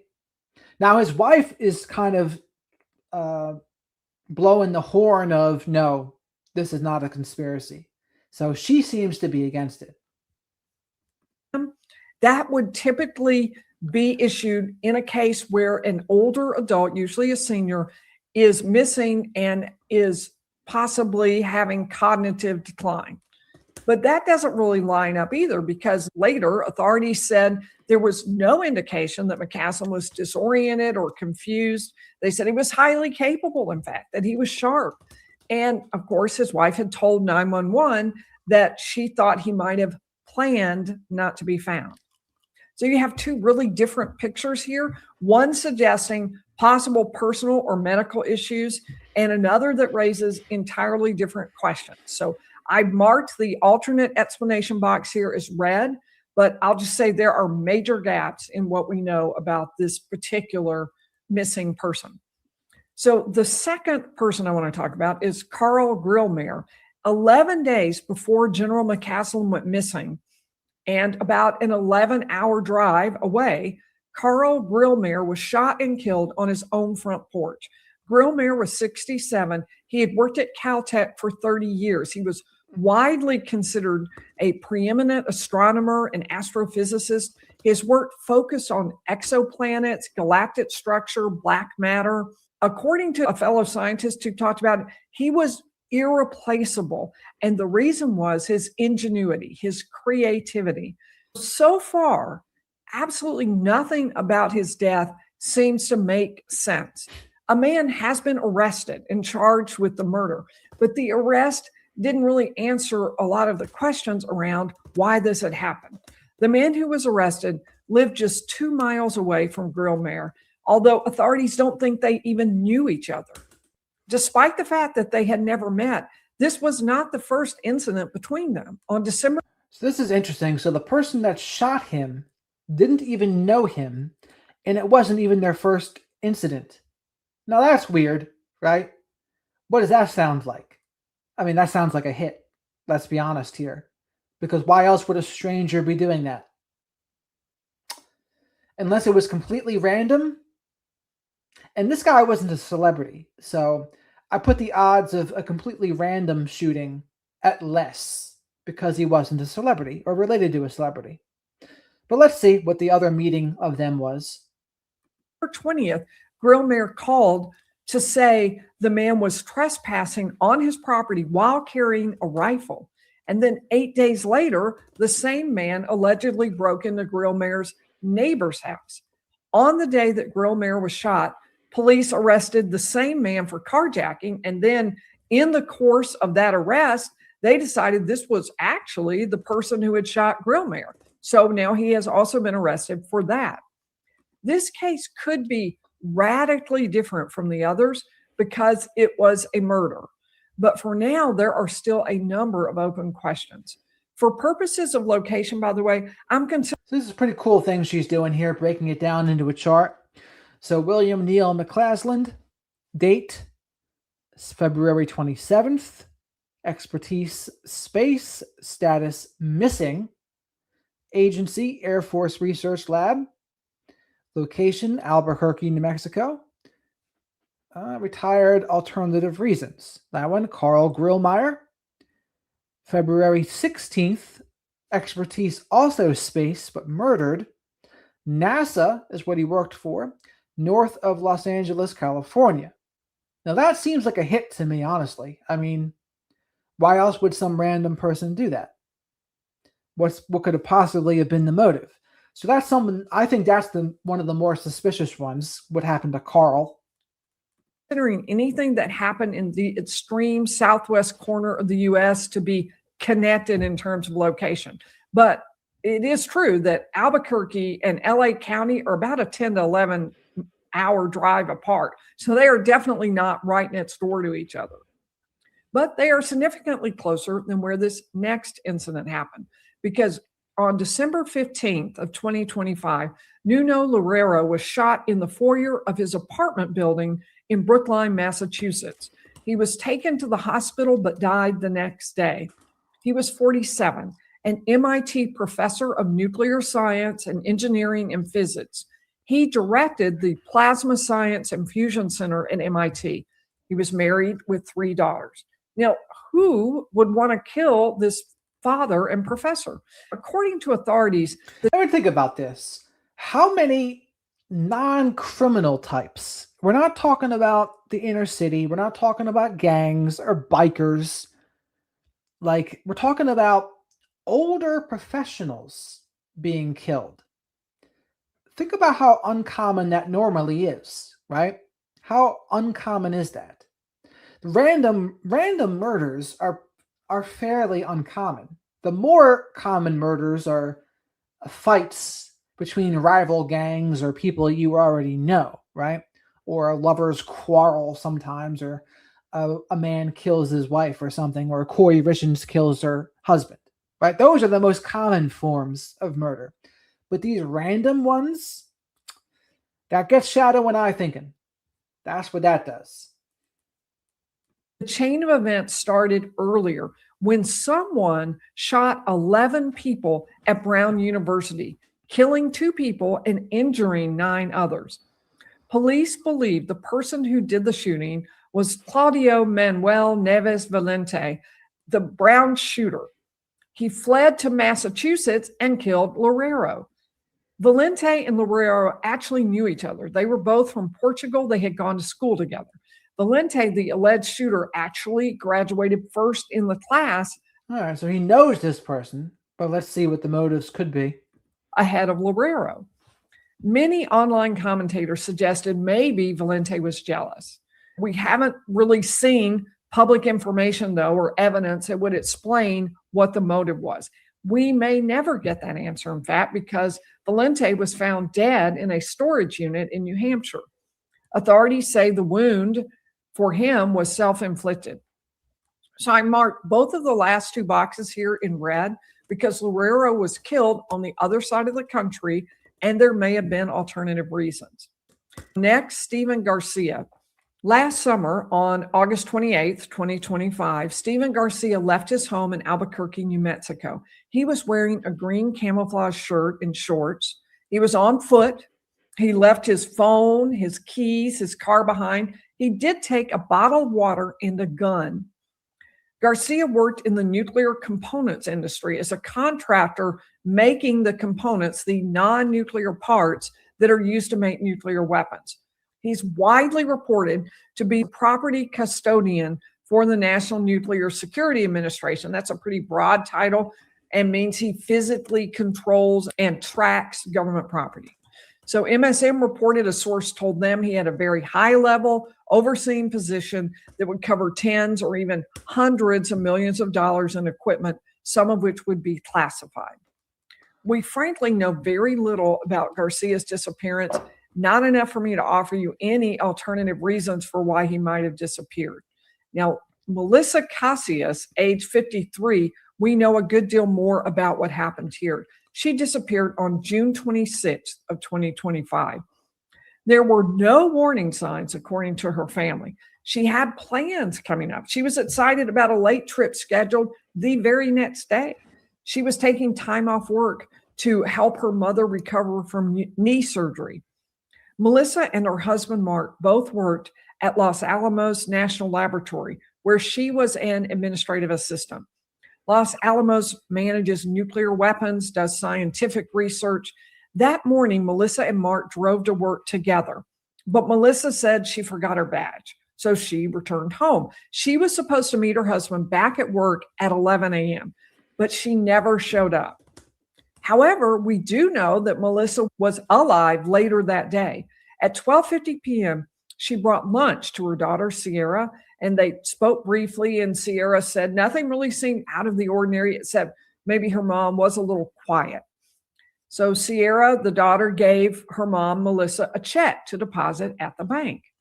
About an hour and a half later, at 2:18 p.m., a friend saw Melissa walking along a highway about 3 miles from her home, and some surveillance footage shows her in the same area carrying a backpack. When her family returned home, Melissa's car was still there, and her work phone and her keys were on a table. She had left behind her purse, her personal phone, her wallet, and the check she was supposed to deposit. Both of her phones had been wiped. Her family later said that when they looked through paperwork there at the house, they were able to see that Melissa had been under a great deal of stress they hadn't even known about. That's pretty vague, but I put that as also in the red category for alternative reasons. So this is I like this video because it's breaking all of them down. So she's going to go over every single one of them. And again, like this woman here, missing. Like what? Like that, it's just so... it makes you wonder if a lot of these people were like working on something secret together that was top secret that they're just not going to let us know about it. So if every one of these people were like part of this secret operation, it's one of those things where they won't release it for 100 years, and by then no one will care. And that's kind of what's happening right now in terms of like World War II stuff. That's kind of the equivalent, or I guess more so the equivalent is World War I if you go by 100 years. But even if it's World War II, I mean, there's big news, but it's still news that happened, what, 80 years ago? So it's not going to really ruffle too many feathers at this point, unless it's humongous. So I wouldn't be surprised if what really happens with this, if there is a connection between them all, and maybe they were all working on something together. I don't know. But maybe we'll find out in 80 years. Reasons. And I also want to point out one other difference. Now, Melissa was not a scientist or is not a scientist. She worked at Los Alamos, but in an administrative role. Monica Jacinto Reza may be the most disturbing disappearance on this entire list. On June 22nd, 2025, the 60-year-old aerospace engineer was hiking with a friend in the Angeles National Forest just north of Los Angeles. She was small, about 4'11" and 100 pounds. The friend told police he was about 30 feet ahead of her, and he turned around to check on her, and she smiled and waved. Moments later, he turned around again, and she was gone. Now, this is a wild one, right? This got me thinking about Was Dr. Koenig on that trail? The one that attempted to murder his wife and inject her with whatever the hell he was trying to inject her with? Fentanyl, maybe? Who knows? But was Dr. Koenig on that trail? How do you disappear like this? Did a mountain lion get you? I mean, I think that would be pretty noisy, right? Mountain lion's not going to get you quietly, I wouldn't think. So how would this person disappear on a trail? Shadow, what do you think? Shadow says he doesn't know. What do you think, chat? What could have been this? Where this person's just vanished? An abduction? I really don't know. What do you think, chat? He called out to her, but she didn't respond. Search teams combed the area, but Monica had vanished without a trace. She had just been named the director of the Materials Processing Group at NASA's Jet Propulsion Laboratory.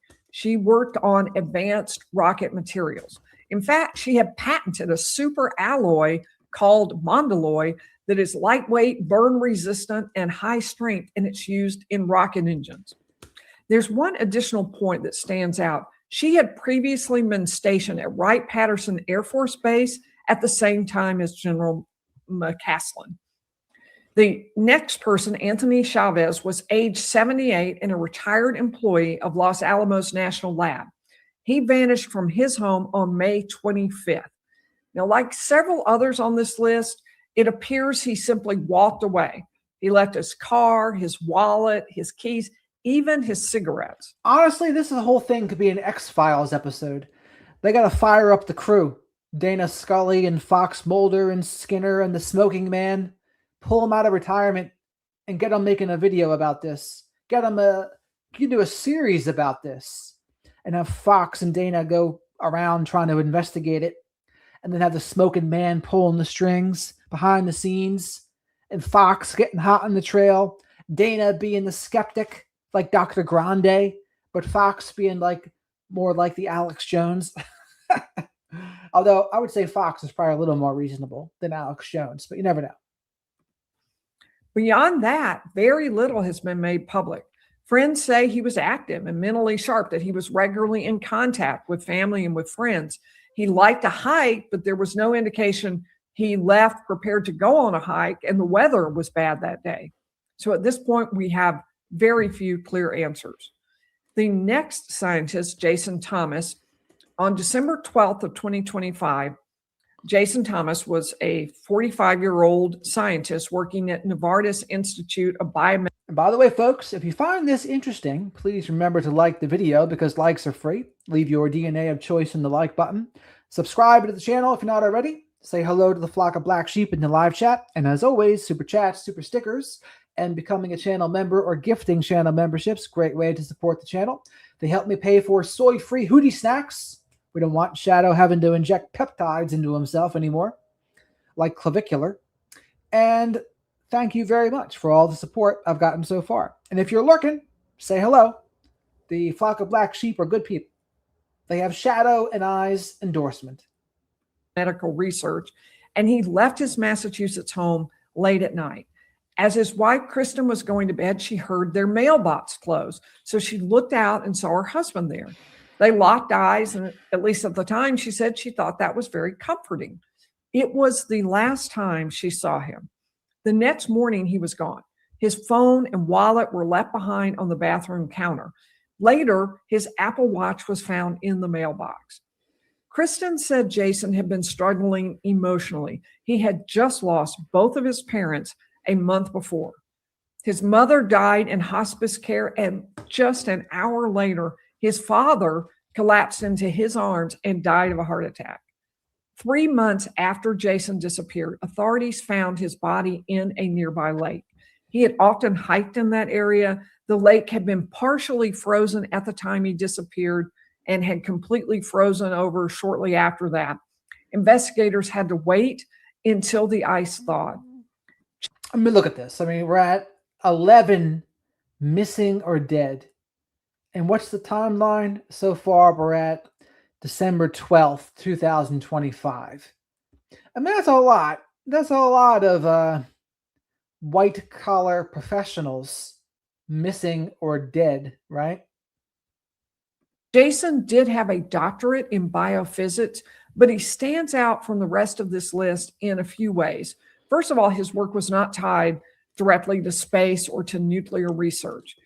Secondly, he was located pretty far away from the Southwest Corridor where most of the other cases occurred.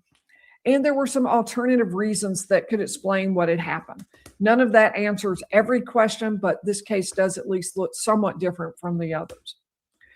Next, Frank Maywald was 61 when he died on July 4, 2024 in Los Angeles.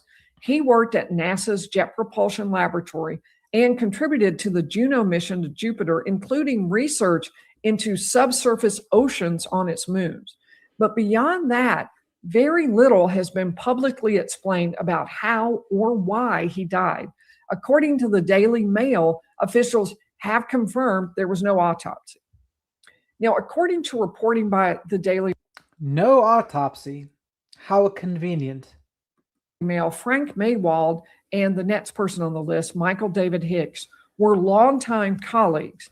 Hicks worked at NASA's Jet Propulsion Lab for 20. What do we have here? Shadow says, Dana gifted one the Wizard of Radical Self-Respect membership.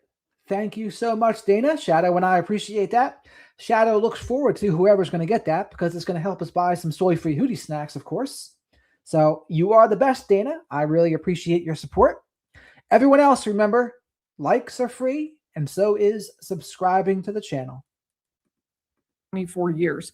He was involved in the DART project, which was testing whether we could deflect dangerous asteroids headed toward collision with Earth. He died at age 59. Now, as with Maywald, there's really very little publicly available information about how or why Hicks died. Reports have indicated there was not an autopsy. So at this point, we just don't have clear answers about either of these two. I also want to mention both of the deaths occurred roughly a year and a half or more before the first 8 cases on the list. So that's a pretty significant separation in terms of time. Now, the last person on the list, Amy Eskridge. Initially, most of the lists of dead and missing scientists began with Maywald, but this earlier death is now added to most lists. Amy. And this is the one that said she didn't plan on ending her life or ODing. And then it appeared as if she ended her own life, or whatever happened, they made it appear that way. Eskridge was 34 and living in Huntsville, Alabama when she died on June 11th of 2022. So in other words, well before any of the others on this list. According to reports, her death was ruled a suicide. Eskridge has been included on some lists because of her connection to advanced space research. She co-founded the Institute for Exotic Science with her father, Richard Eskridge, a retired NASA engineer who specialized in plasma physics and fusion. In a 2018 presentation, Eskridge and her father talked about some unconventional areas of research they were involved in, including gravity modifications and trying to develop anti-gravity craft. Eskridge also said she was facing threats. In a 2020 interview, she said she had a plan for publicly disclosing UFOs, extraterrestrials, but the threats to her had become more aggressive. Eskridge reached out to her retired. So she's planning on exposing extraterrestrials, and then she started getting threatened. British intelligence officer Frank Milburn and asked him to help her investigate these threats. She claimed someone had. Now, Frank is the person that Nancy Grace just interviewed, by the way. So let's rewind this real quick. Weapon at her. Milburn has publicly questioned whether her death was ruled correctly. But her father says just the opposite, that there is nothing suspicious about her death.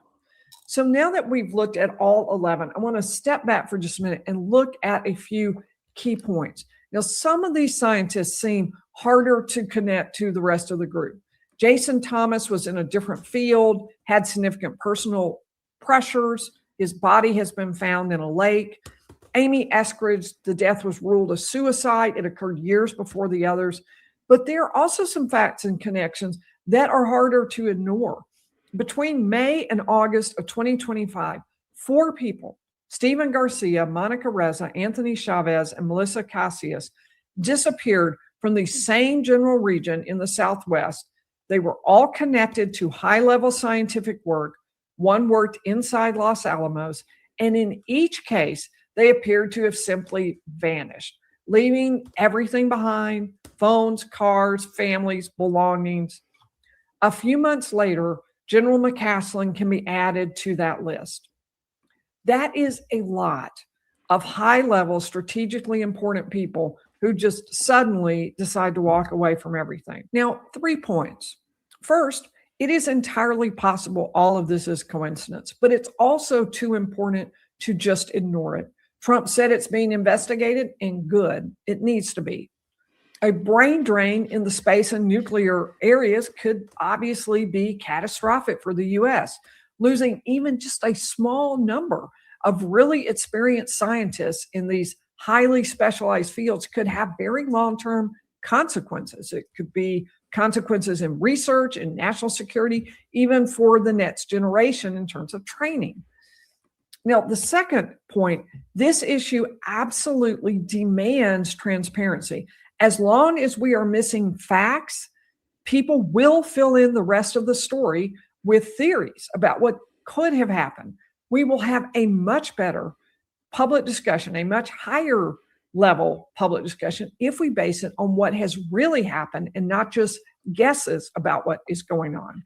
Third, the government needs to be very clear when there are questions that cannot be answered. I think people can accept and will accept that not every blank can be filled in if they are convinced that the government is trying to answer every question it possibly can. All right. So that was Lawyer Lee's video. Now let's go to our friend Brian. See what Brian, the reporter, thinks about this case. Left their home without their phone. Hey guys, thanks so much for checking out my channel. Really appreciate it. Please click to subscribe. I really appreciate all the support. Today, I wanted to dig in. And before we get into this, please remember to like the video because likes are free. Leave your DNA of choice in the like button. Spank that like button if you're feeling a little bit frisky. Subscribe to the channel if you're not already.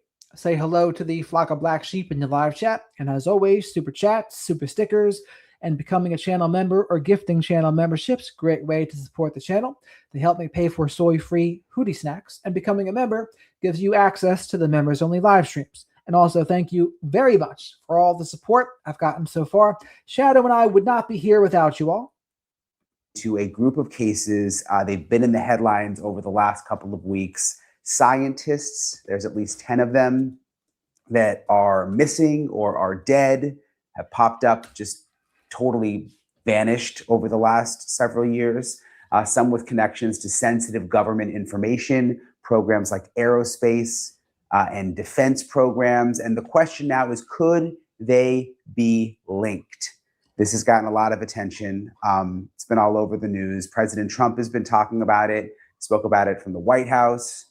They say that they are actively working with the FBI now to investigate. The House Oversight Chairman also announced an investigation, and there's a lot of conspiracies that I've seen, theories about these cases, questions about whether or not they are connected. So we're going to get into all of this, and I want to really break down sort of what's true and what's myth, and which of these cases actually do seem suspicious and which ones don't, because they don't all lump into the same category, in my opinion. So we're going to get into all of it in this episode of Brian Entin Investigates. Okay, so there's at least 10 of these cases. Some of them could be suspicious. Others really are just sad. And what I wanted to do in this episode, again, is narrow it down to the 5 cases, and I've looked through them all, that I'm actually watching very closely that seem like they could be the most suspicious. So what are the facts? What do we actually know here? Let me get into it. The first one is William Neal McCaslin. This started getting going and started getting a lot of attention around the time of the Nancy Guthrie case. McCaslin is a retired Air Force general. He's an avid hiker. He left his home back on February 27th, leaving behind his phone, glasses, and smartwatch, his wallet, revolver, leather holster, and backpack. All of those items are still unaccounted for. That's what the authorities are saying. And this has gotten a lot of attention because McCaslin was head of research at Wright-Patterson Air Force Base in Ohio. There are rumors that he had access to UFO secrets, which has put this case in the limelight. His wife, though, has been quick to push back against conspiracy theories. And again, there have been a lot of them. She says her husband was starting to suffer from brain fog and other health issues, told 911 dispatchers that she thinks he did not plan to be found. But still, despite now months of searching, there has been absolutely no sign of him. Investigators say they do not suspect foul play, but again, because he was involved in these secret government programs, this one has gotten a lot of attention, and it does seem like there are some things that just don't add up there. So I'm going to ask my guests, former FBI agents, about that in a second. Okay, the second case is Monica Reza, an aerospace engineer and a former colleague of McCaslin. She also has connections to Wright-Patterson Air Force Base. Monica disappeared in June of 2025 while hiking with a companion. Police say the person she was hiking with described it like this, that she was there 1 second and gone the next. Basically just vanished. Her body has never been found. There have been multiple search efforts, but pretty much nothing has turned up. So that one seems strange. This is also an interesting one. On February of this year, scientist Carl Grillmeyer was shot to death on his front porch. A man was arrested later that day in a carjacking and connected him to Carl's death. His court case right now is ongoing, but there's no clear motive, which is strange in a situation like this. And police say the two men did not know each other at all. Carl was an astrophysicist at Caltech and collaborated also with NASA. And police have not said if his work had anything to do with his murder, but that is also still under investigation. And then there is the possible UFO whistleblower, Matthew James Sullivan. This is a former U.S. Air Force intelligence officer. In 2024, he was scheduled to interview with lawmakers about UAPs when he died from an accidental drug overdose. This was in his home in Virginia. This is where it gets interesting. U.S. Representative Eric Burlison thought the timing was concerning, and he has now contacted the FBI, and the FBI is now investigating all of this. James served in Operation Enduring Freedom, worked for several intelligence agencies, and was allegedly a part of a government UFO program. Then there is the fifth case. This is one you're also going to hear my guest talk about in a second. This is Amy Eskridge, a Plaza physicist studying anti-gravity technology. She had previously worked with NASA. She died in 2022. She was 34 years old. The medical examiner called it a suicide, but a friend says that is just not true and believes that she was targeted because of her work. And this is the part that's really, this one to me might be the most alarming, because this friend says that Amy told him to not believe any reports that she killed herself. Again, you've got family members pushing back. Her family says there's no conspiracy here. He said scientists die also. So just like with some of these other cases, it's the families who are pushing back, saying, like, please don't lump my loved one into one of these big conspiracies. So how does the FBI and Washington get to the bottom of this? Because you've got all these different cases that they have to sort through, figure out which ones are suspicious, which ones could be connected, or whether all of this is just a big conspiracy theory and none of them are connected. Retired FBI profilers James Fitzgerald and Ray Carr, they joined me to help me break all of this down. Jim and Ray, thank you both for joining me. I really appreciate you both taking the time. So Jim and Ray, both from Cold Red Podcast. That's why they have that same background there. It seems like everybody's talking about these missing scientists. President Trump is talking about it. There's, members of Congress who have asked for investigations. There are now investigations. The FBI says they're investigating. And I've been going through the list. Some of them seem easy to sort of take out. I mean, they're like the MIT professor. I covered the Brown shooting. That was all connected, and you can kind of explain that away. But there are others that really are strange, and some similarities with them leaving home with a firearm, leaving all their other belongings behind. I'll start with you, Jim. I mean, where do you land on this? Well, a few things. First of all, I support this investigation. I was glad to hear a few weeks ago that it was initiated and the FBI is conducting it. I have no doubt my former unit, the behavioral analysis unit, is involved, at least part of it, reviewing the folks. The big word, which people may get tired of hearing me saying, but in profiling, it's one of the most important concepts under which we work, and that is victimology. So we always want to study the serial killers, the serial rapists, that, which of course is very important once they're identified, arrested, convicted, etc. But we got to know everything we do, or we can know about the victims themselves, and that's exactly what they'll be doing in here, doing with this investigation. There's actually a name for it. There's nothing original to what's being done here. It's called an equivocal death investigation. I've done dozens of them over the years, some even in retirement, helping people out, but certainly in the FBI. And we're looking at the causes of death. Is it homicide, suicide, accident, natural causes? By the way, folks, please remember to like the video because likes are free. Leave your DNA of choice in the like button. Send a shadow, a like vest, the same way Brian Hooker should have to Lynette Hooker, but did not.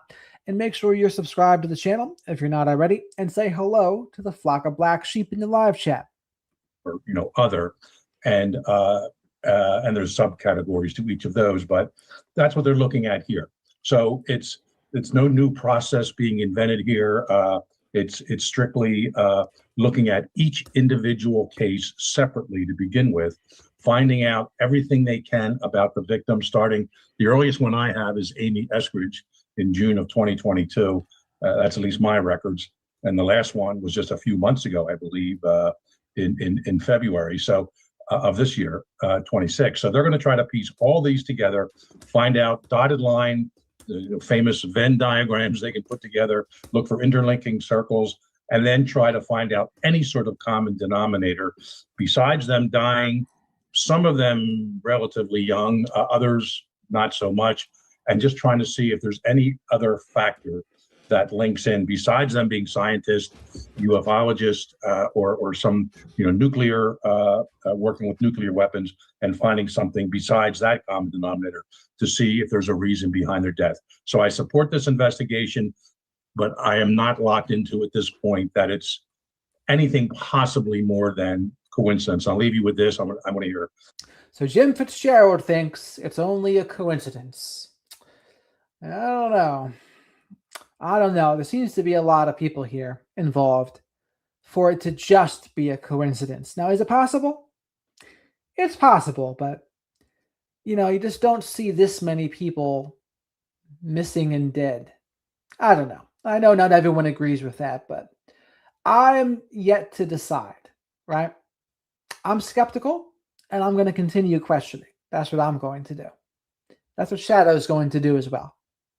What Ray has to say, but I grew up, and starting in the 70s, there was this famous part of Earth called the Bermuda Triangle.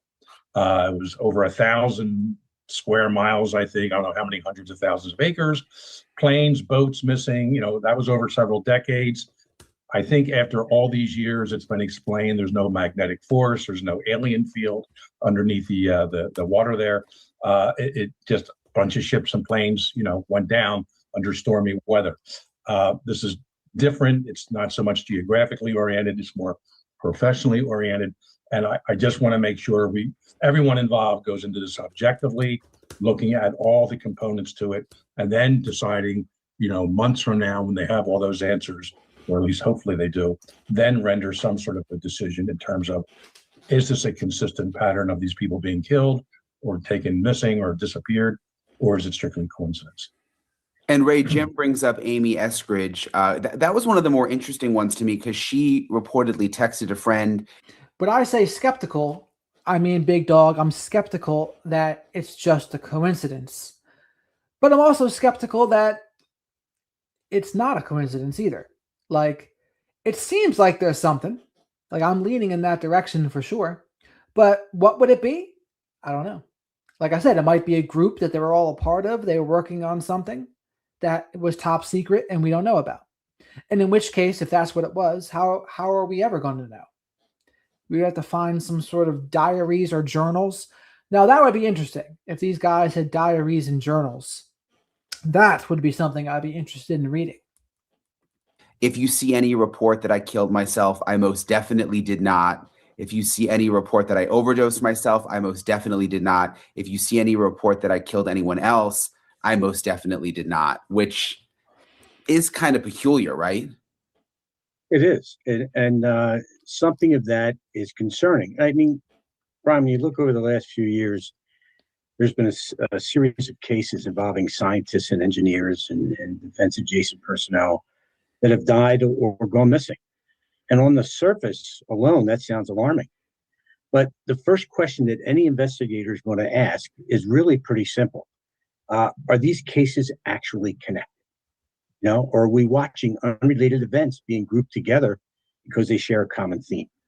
You know, there's thousands, hundreds of thousands clear professionals working across the United States, defense, aerospace, scientific sectors.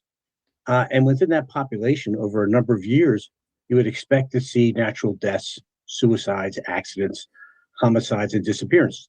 I agree with Jim and everything he's saying about this case being necessary. There's some things that have popped up. But the challenge here isn't whether these events are tragic, because they are. The challenge is whether the evidence of coordination targeting is a pattern or is it just coincidence? You know, I just See, Shadow, you got to tell your cousins to stop attacking Annie over there. think that what Jim says, I support.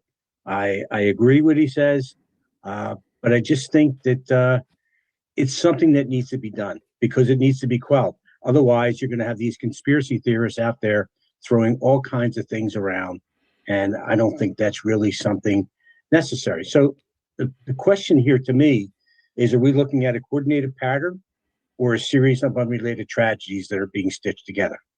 So pattern versus coincidence. Right, and they may not all be, like I said, there's already some in there that don't seem like they belong, that maybe some, you know, sort of online publications just lumped into this list that. We got a gifted membership, Shadow. Big Dog gifted a Wizard of Radical Self-Respect membership. Thank you so much, Big Dog. Shadow and I appreciate that. Whoever gets it now has access to the members-only live streams. That's going to be tomorrow or the next night, probably Thursday. But thank you very much, Big Dog, again. Shadow and I appreciate that. It's going to go towards some soy-free Hootie snacks and some free-range mice. Already seem different. Do you think, Jim, because so many of these scientists have these top security clearances, will that make it difficult for the FBI with an investigation? I mean, you know, figuring out who they associated with and coming up with a timeline? In a way, that may make it easier because the agents, of course, investigating these deaths or these disappearances will also have top security clearances, so they can delve into a lot of the work that they've been doing, or hopefully they can. Hopefully there's no restrictions in that regard. So, but they are going to be looking at the digital footprints, if you will, and they will also undertake what is known as a psychological autopsy. And they will, you know, we know what a physical autopsy is when the medical examiner does that. But here the behavioralists will, in fact, look at the behaviors of these people. Let's see this, Shadow. This is the offering. Thank you very much for the super sticker here, Annie. I'm going to tell Shadow to call off his cousins to not attack you on patrol over there. I'm assuming you're in Canada, but we have owl family all throughout the world, and we'll spread the world around. So thank you very much for that, Annie. Shadow and I appreciate your support. Everyone else, likes are free, and so is subscribing to the channel. Right, Danielle? The lifestyle of these people, with whom they associated, you know, socially, professionally, by chance, who cut their hair, who, you know, what doctors they went to. Every single factor in that regard they will look at and look if there is any possible common denominator. I mean, a lot of them lived in the, you know, Huntsville, Alabama area, but there was also a laboratory there. Some of them lived in the Albuquerque, New Mexico area. There's, you know, laboratories there. And even California, the JPL, Jet Propulsion Laboratory, you know, some of them live near there. So geographically, it's not as much of a coincidence in that regard. So because they all work sort of at the same place. So, and to go back to Amy's preemptive text, that is unusual, and I will grant you that. I've heard of other people, even in recent times. There's someone out there, I forget what category of life he's in. He sent something out that publicly to a friend, and it in fact was publicized. Someone in the political circles in the U.S. that, you know, I'm not going to kill myself. I'm not going to take myself out. And you think that is strong. That is a strong comment to make beforehand to assure family and friends. And let me just end this segment with this part. Suicide is a very difficult scenario to unfold with certainly the individual himself or herself, but certainly the family on top of that. And as difficult it is for the family, I've worked so many cases in this regard, they don't want to acknowledge their loved one committed suicide. It may be for very personal and emotional reasons, probably the majority of the time, but as Ray would know, and perhaps you and your audience, sometimes it's for financial reasons. It's for insurance-oriented reasons. And they don't want the information getting out that way. So they will fight tooth and nail to make it look like it was something other than suicide. Will they even alter a crime scene? Usually it's a family member, almost always it's a family member or close friend who finds the body of a suicide victim. And do they do something to alter that scene to make it appear like homicide and not suicide? So I'm not saying any of that happened here, but these are what the investigators are going to have to delve into, including the text allegedly sent by Amy. And I'm not going to say she didn't send it, but they want to make sure it was in fact from her phone, and we have that as verifiable proof, et cetera, and then see where that goes. But in the course of a month, depending on your mood, the drugs you take, alcohol you intake, even if you put something like that out on the text message, if you have suicidal ideation to begin with, one day you may feel like it's not going to happen. A month later, other factors kick in, and you determine it's time to end it. So again, all these factors will have to be looked at. And this is just the one case they're talking about, though. There's other cases with that person disappearing on the trail, the person being murdered. There's other things that aren't adding up besides even just this one case, right? So these guys are definitely skeptic of the connection piece, at least Jim and his cohort here. And maybe even Brian, too. Broken down and discussed. And I think we'll have. And also, I mean, some of the points he's making is fair. It's fair to mention those things. But we'll see. We'll see what comes to light here. I think we will have a conclusion to this when the time comes. It's just a question of when and how long it takes. And with some of the families, they've actually been the ones saying, wait a minute, like, this isn't a conspiracy. We don't think there's anything weird going on. So they've actually, some of them have been doing the opposite of sort of keeping this going. Well, the public narrative here is that scientists are being targeted. But the investigative reality to it is that you have different locations, different causes of death, and different timelines. So it really, just because you have a list of 10 to 12 scientists that are missing or have been killed or suicide, that doesn't necessarily mean a conspiracy. It's a starting point for an analysis. I think we can't lose sight of that. What do you think, Ray, about several of them last time they were seen left their homes armed? Could that mean that there was some threat that they were concerned about? You know, I leave my home armed too, and I'm sure Jim does. And a lot of ex-law enforcement, a lot of individuals leave their home armed every day. So without, as Jim talked about in the very beginning of the segment, without looking at the victimology and finding out as much as we can about the individuals, it's kind of tough to say what the motivation would be for leaving armed. Did they leave armed just that day, or did they leave armed every day? Or is it Monday, Wednesday, and Friday that they go to work armed? What is it? What's their pattern? What's their tendency to be able to do that? And I don't want to go down the conspiracy rabbit hole too much, Jim, but there are already people saying we'll never really know the answer, because even though they're saying there's investigations, if this actually has to do with like adversaries taking out our people because of this top secret research, like that would never be made public. Is that a possibility?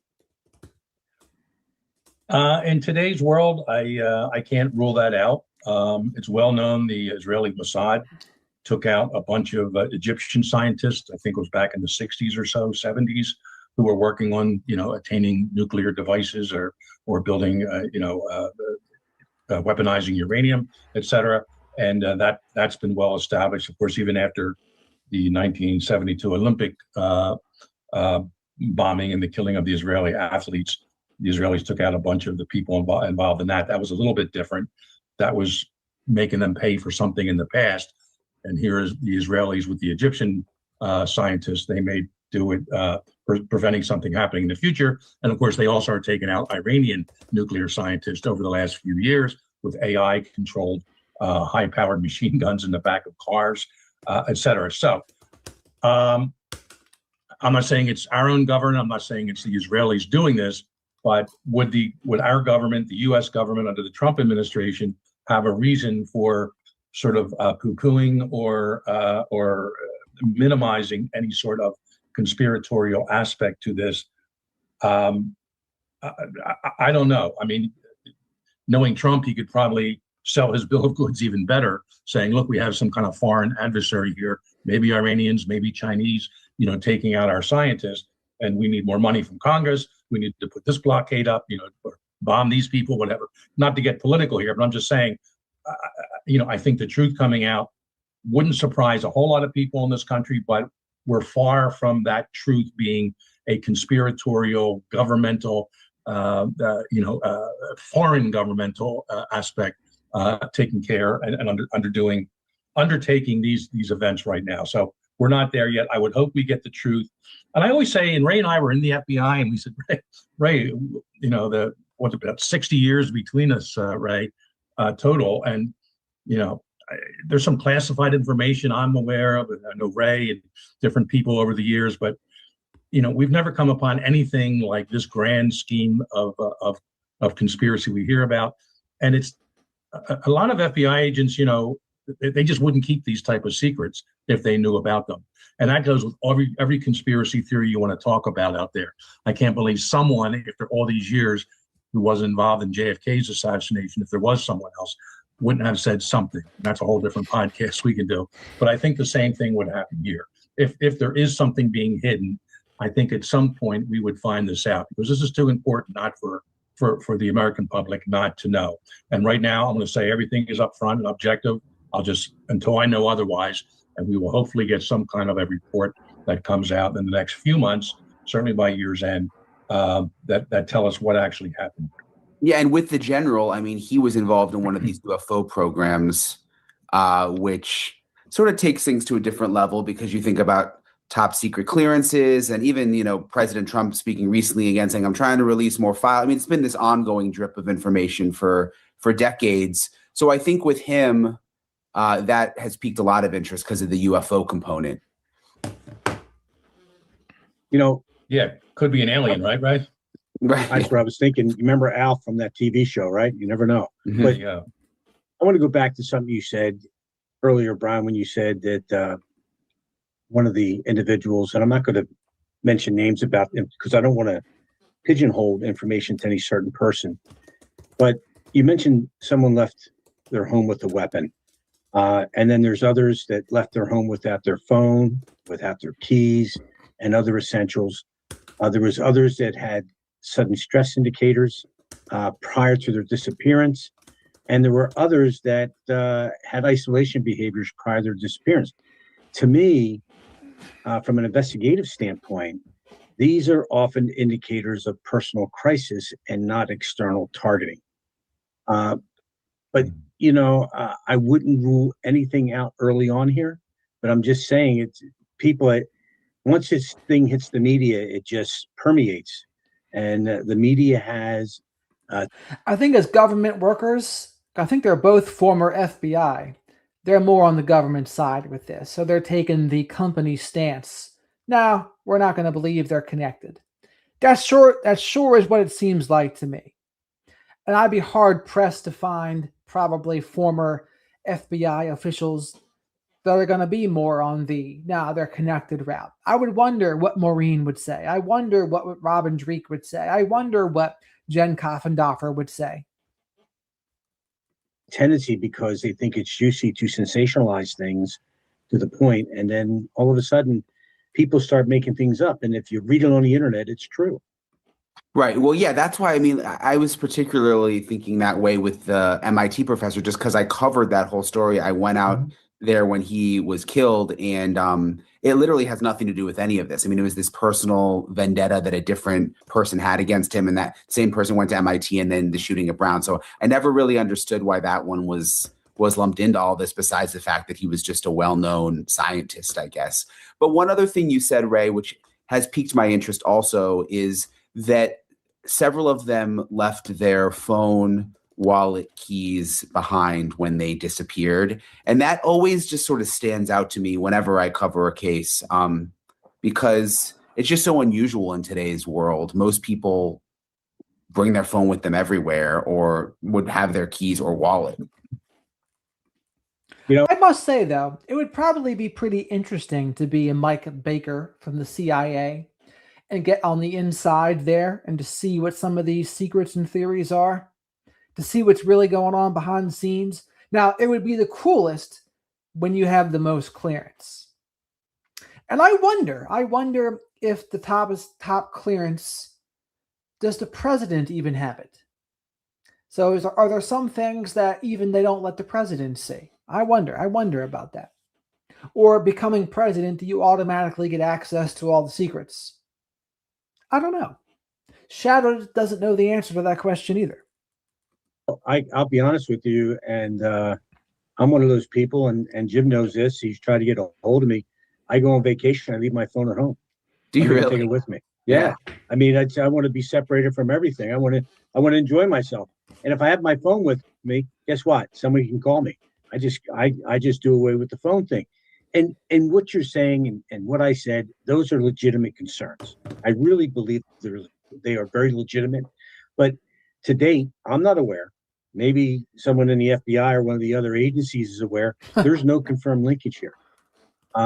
There's no confirmed foreign actor involvement here. You know, so with that said, is this a national security concern?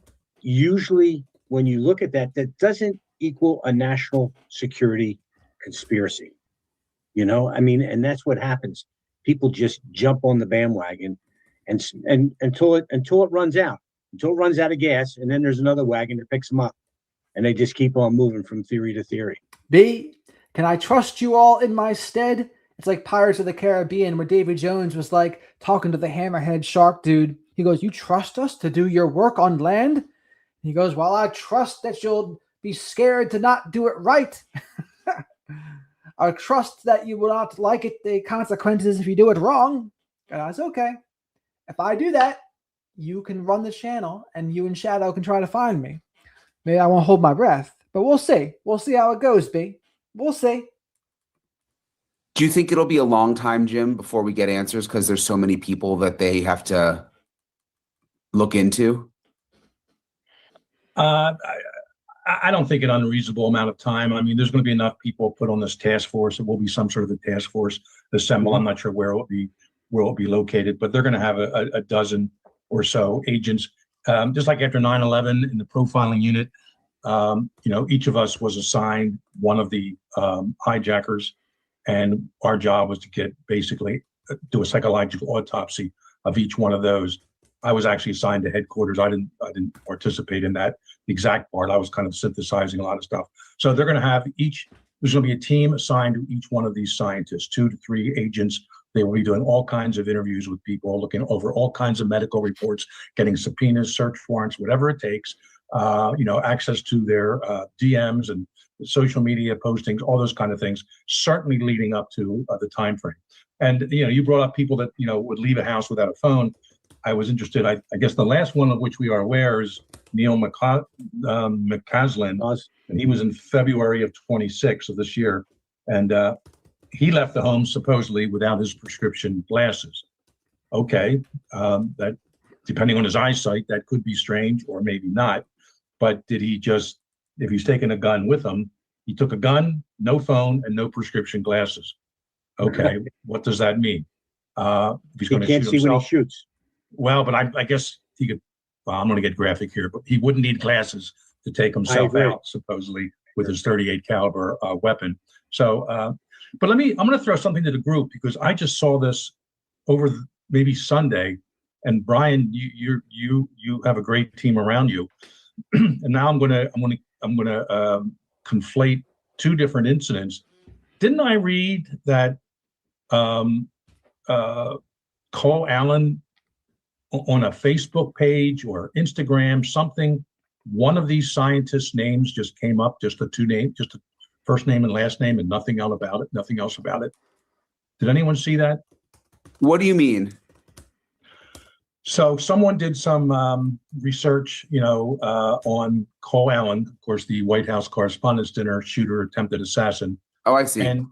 And looking at his social media, and prior to the shooting, one of the posts was just the name of one of these scientists. It went by so fast, and in researching for us talking today, Brian, I couldn't find it again. But it still doesn't mean there's something untoward here or anything beyond coincidence. Well, why would one name of one of these missing people show up on one of his screens? That's interesting. Yeah. Well, I mean, that's the one interesting thing there in this whole episode is that. Did you hear that, chat?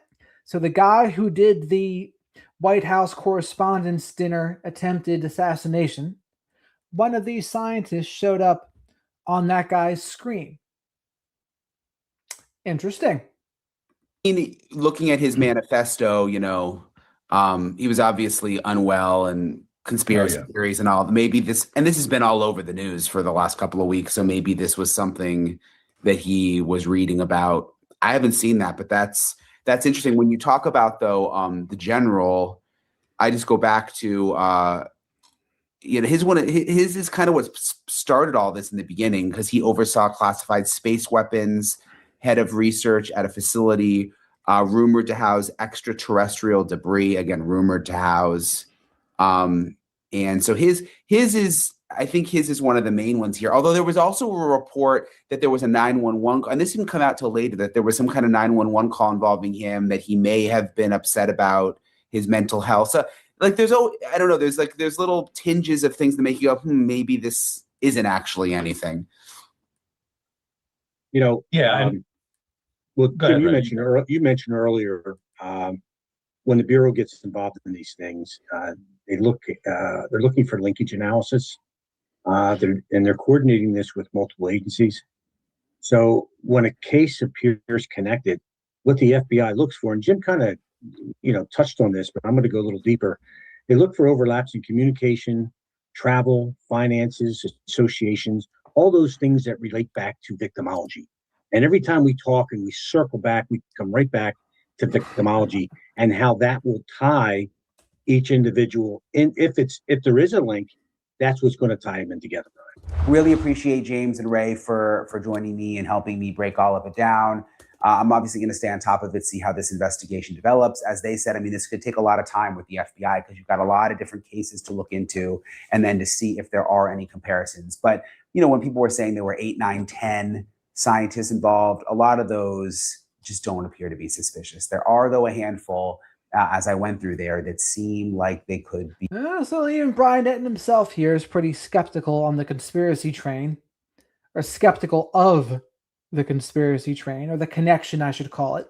I should call it a connection, not a conspiracy. So Brian seems to be he doesn't seem to believe it. Strange. So I'll stay on top of it. Appreciate you guys for subscribing. Appreciate you guys for following along. And I'll talk to you guys. All right. We got one more to go through here.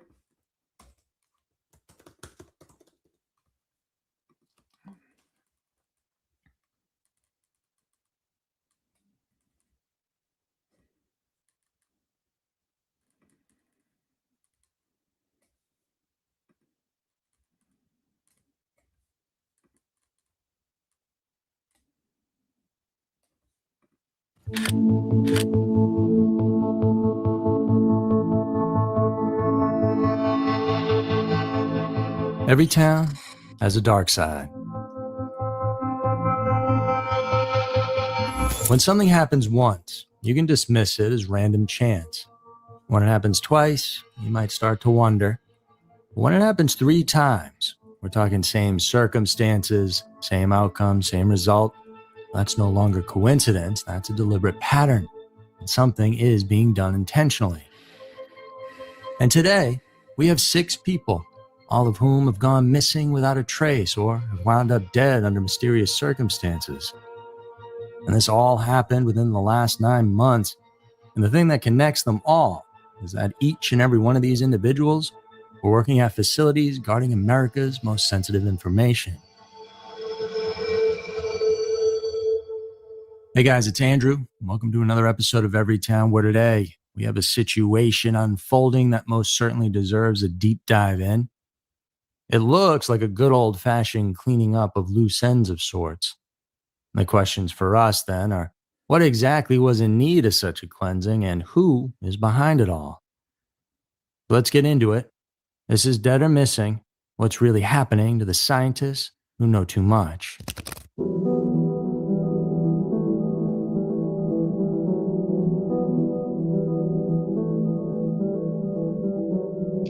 William McCasland is not a name you're likely to recognize, but inside the world of American aerospace and defense research, he was a top official. He graduated from the Air Force Academy in '79 with a degree in astronautical engineering, then went to MIT for a master's and then came back for a doctorate. His PhD supervisor, the one who sat across from him and guided his most serious academic work, had personally designed the guidance computer for the Apollo program. And so, from the very beginning of his career, McCasland wasn't just adjacent to America's most serious science, he was right inside it. And what followed was a career of more than 3 decades, spent climbing through increasingly classified corners of the Air Force, director-level positions at the Pentagon, and work alongside the National Reconnaissance Office. And remember, folks, please remember to like the video because likes are free. Leave your DNA of choice in the like button, subscribe to the channel, and say hello to the flock of black sheep in the live chat. And as always, super chats, super stickers, and becoming a channel member or gifting memberships, great way to support the channel. When you're a member, you get access to the members-only live streams. That's going to be, I think, Thursday this week. And as always, they do help me pay for Shadow of the Night Owl's soy-free hoodie snacks too. And thank you very much for all the support I've gotten so far. Which is the agency responsible for operating America's spy. And the name of this channel is Scary Mysteries. By the way, Scary Mysteries. Satellites. It's an organization so secretive that its existence wasn't even publicly acknowledged until 1992. He commanded the Phillips Research Site at Kirtland Air Force Base in New Mexico, a facility associated with directed energy weapons and advanced space technologies that most Americans have never heard of and never will. And then in 2011, he received his final posting. He took command of the Air Force Research Laboratory at Wright-Patterson Air Force Base over in Dayton, Ohio. Wright-Patterson, as you might know, isn't just any base. In the world of UFO research, it occupies a position something like the Vatican, a place of reverence, of rumor, and of mystery that has persisted for nearly 8 decades and shows no sign of failure. Oh, what we got here? Sweet Caroline coming in with a bang. Thank you very much for the super chat from the land down under, Sweet Caroline. Shadow and I appreciate you very much. This helps me get soy-free hoodie snacks for Shadow the Night Owl. Like I said, I caught him watching some clavicular the other day, and he said, Jared, I want to start looksmaxing, and I might have to start getting some peptides. And I said, nah, we don't need to do that. We keep it natural around here, Shadow. So thank you very much for the support, Sweet Caroline. You are the best. It was the home of Project Blue Book, the Air Force's official investigation into reported UFO sightings that ran from the early 50s through 1969. And over the life of that program, investigators logged nearly 13,000 reported sightings. And most of them they could explain away, but 701 of them were officially classified as unidentified, and they remain so to this day. And the base has long been rumored to be where physical materials recovered from the 1947 Roswell incident were eventually transported and then studied. 1947. We were going over that in the beginning. I've forgotten what the date was. So 1947. The Air Force, of course, has always denied this, but the rumors have never gone away. And that's really because researchers, former military personnel, and even people who worked inside it, every once in a while open their mouths about stuff they had seen or things they've heard. McCaslin ran the research lab at that base for 2 years. And to put it into perspective how real of a deal this was, he oversaw a combined annual budget of $4.4 billion with a B and a workforce of nearly 11,000 people. It's not small potatoes there. $4.4 billion budget. So they weren't messing around with whatever it was. When he retired in October of 2013, the general who replaced him said publicly that McCaslin had developed capabilities the country would be relying on for decades, though he said nothing about what those capabilities actually were. And after retiring, he moved into the private sector, director of technology at a defense company in Albuquerque. But somewhere in that post-retirement period, quietly and never on the record, he became involved in Tom DeLonge's Disclosure Project. That's the dude from Blink-182, by the way. A source described McCaslin to the New York Post as a gatekeeper and participant in the UFO community.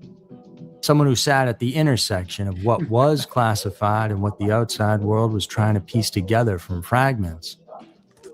DeLonge's To the Stars Academy, the organization those conversations helped shape, later played a direct role in pushing the Pentagon to release authentic Navy footage of unidentified aerial phenomena in 2017. In 3 videos, in fact, 3 encounters between Navy pilots and objects that moved in ways no known aircraft could explain. The release of that footage triggered the current wave of congressional UAP hearings and set off a chain of events that reshaped the entire conversation and culminated in 2023 with a Tiger, I did not know that. So the biggest fighting machine ever created was the USS Gerald Ford.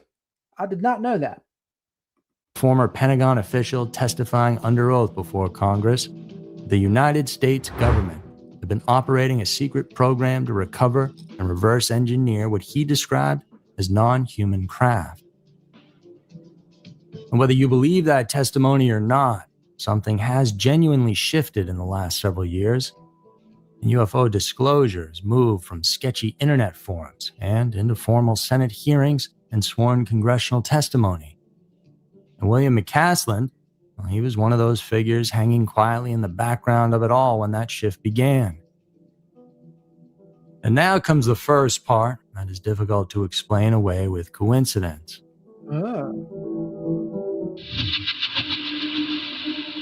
On February 1st of 2026, 6 days before he vanished, President Trump publicly announced he was directing the Pentagon and federal agencies to begin releasing government records related to extraterrestrial life in UAPs. And 6 days later, McCaslin, the man who most certainly could have helped releasing all that information, he walked out of his Albuquerque home on foot and was never seen again. So interesting, that timeline too, right? February 1st, Trump does that. 6 days later, this happens to him.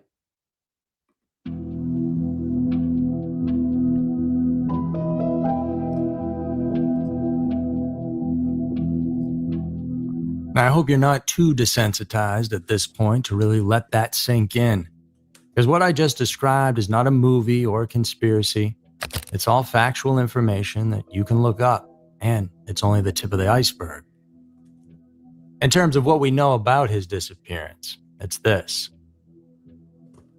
That morning, a repairman was at his home around 10 a.m. He spoke briefly with him, then left. At 11:10, his wife left for a medical appointment. When she returned at 12:04, her husband was gone, and she reported him missing at 3:07 p.m.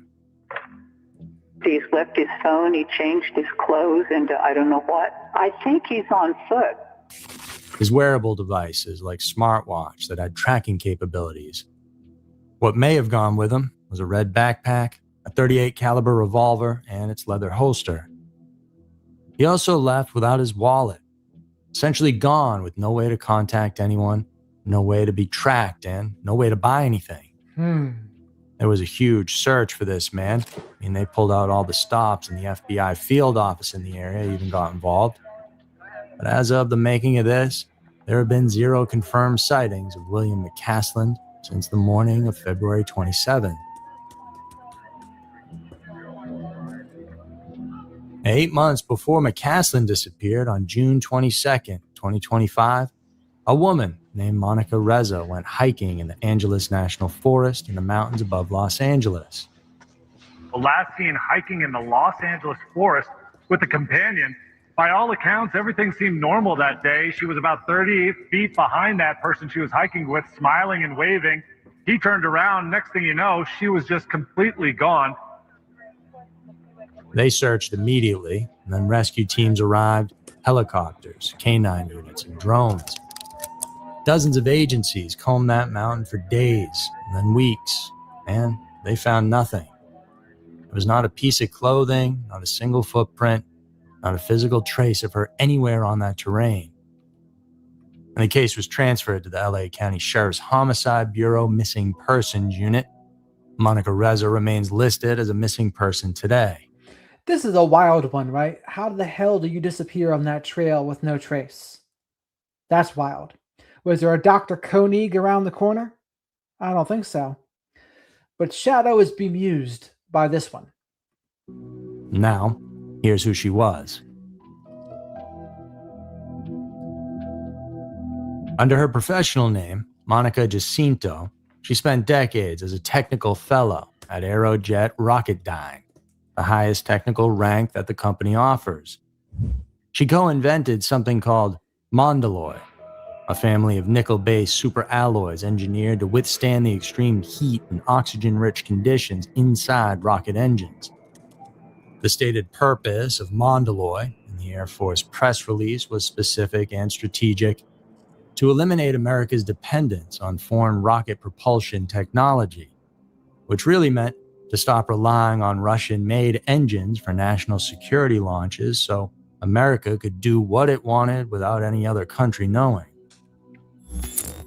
When Aerojet Rocketdyne was sold for $4.7 billion to defense contractor L3Harris in 2023, Reza moved quietly to NASA's Jet Propulsion Laboratory in La Canada, Flint Ridge, California.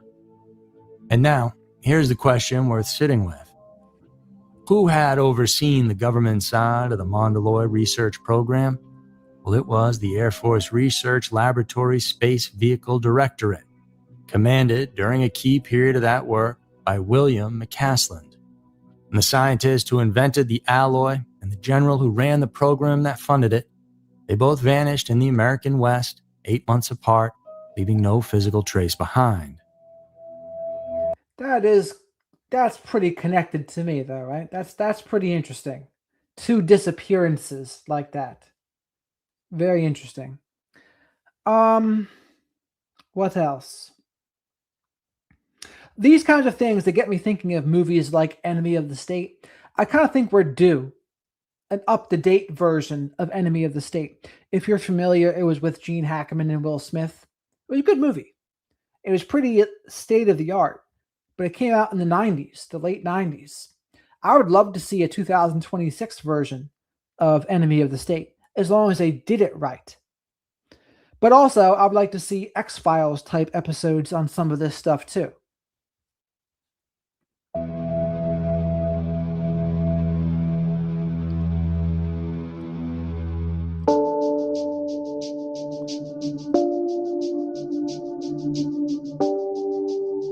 And now this is where things start to ramp up. Just 4 days after Monica disappeared from that mountain trail, another woman vanished. Now, her name was Melissa Cassius, and the date was June 26, 2025. Now, she was an administrative assistant at Los Alamos National Laboratory in New Mexico. And that place, if you don't know, is one of the most secure and sensitive scientific facilities in the entire United States. It's the birthplace of the atomic bomb. And today, It's where classified research into energy, materials science, and national security happens at the highest levels. During World War II, the U.S. government essentially built an entire secret city in the New Mexico mountains, and population classified, location classified, and purpose classified. So Shadow says we have 96 Hootie Snacks. We got to at least try to get to 100, folks. I know we can do that. We can get to 100 Hootie Snacks here. And subscribe to the channel if you're not already. And say hello to the flock of Black Sheep Nation in the live chat. And this is Los Alamos.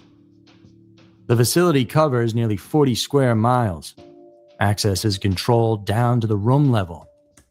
Employees are compartmentalized, meaning most people only know what they need to know for their specific role and nothing more. And Melissa, she worked there. Her role gave her access to sensitive nuclear research data and much more. STS was last seen near Talpa, just southeast of Ranchos de Taos. Her family says all of her belongings, like her wallet, keys, and valuables, were all left inside of her home. Her work and now that's a trend, right? Wallets, keys, valuables inside her home, just like the first guy inside his home. Interesting. Personal phone were also found inside of the home, but reset to manufacturer settings. So not lost or broken, but deliberately wiped clean. Every contact, every message, every piece of data she had stored on those devices was gone. Erased. I did not hear that part before, so that's pretty telling too. The whole phone was wiped, like they didn't want someone to find what was on it. Before she walked out the door and disappeared. Right now, Melissa Cassius is still missing. So, 3 people, 3 disappearances, all of them gone within 8 months of each other, all of them connected in one way or another to the most protected corners of American science and defense.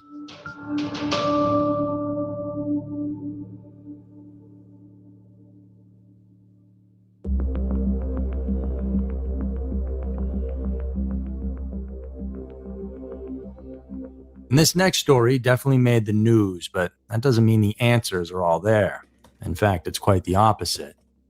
And because of how fast the news cycle is, well, this story has faded into the background, and that's likely been done on purpose. On the evening of December 15th, 2025, a man named Nuno Loureiro was shot in the entryway of his apartment building in Brookline, Massachusetts, just outside Boston. He was transported to a nearby hospital and died early the following morning. Loureiro was 47 years old. And born in central Portugal, he had earned a doctorate in physics from Imperial College London. Loureiro was a professor of nuclear science, engineering, and physics, and also director of MIT's Plasma Science and Fusion Center. He was a husband and father of 3. Colleagues in Portugal remembering Loureiro as friendly. In January of 2025, just months before he was killed, President Biden personally presented him with the Presidential Early Career Award, the highest honor the U.S. government gives to young scientists. I did not know Biden did that. Did you, chat? I did not. His work was in plasma physics and nuclear fusion, the science of superheated. What do we have here, sweet Caroline? Shadow notified me. Sweet Caroline, thank you so much for the super chat. Kisses, hugs, and Hootie Snacks for Shadow. You see that, Shadow? Shadow says, thank you so much, sweet Caroline. Shadow says he likes people from the land down under. He likes people from Australia. Helps him get his soy-free Hootie Snacks and free-ranging mice and other rodents. So thank you so much, sweet Caroline. You're always so generous, which Shadow and I always appreciate and notice. Ionized gas and how to harness it as a clean, unlimited energy source. Now, if fusion is ever cracked at scale, the world's dependence on oil, gas, and coal ends just like that. Loureiro was, by the assessment of his colleagues and MIT itself, one of the people most likely to help make that happen. Gunman Claudio Neves Valente attended the same university in Portugal as Loureiro did at the same time in the late 90s. Loureiro graduated from the physics program in 2000. That same year, Neves Valente was let go from his post as a teaching assistant. He was also identified as the suspect in a shooting at Brown University 2 days earlier, where he had injured people before making his way to Brookline. So, was it a personal grudge between old classmates? Perhaps. A man gone crazy? Well, could be. But also, for a crazy man with a possible grudge to get on a plane in Portugal, stake out Loureiro's neighborhood on the day of the shooting, well, that takes a certain level of capability. And it would need to be one heck of a grudge. Or what the motive really was, well, that's never been formally established and most likely never will. This one seems like a hit to me, honestly. I mean, why would you do this? It's like this one's definitely dead. And Claudio died in a storage facility center that night, taking any secrets along with him.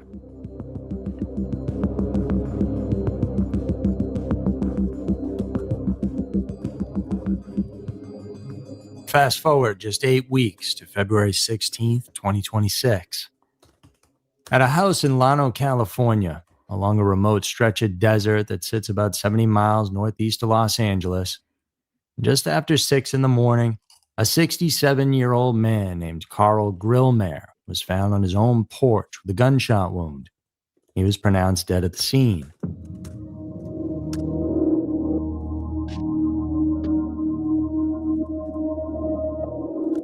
And Grillmair was an astrophysicist at Caltech's Infrared Science and Data Center.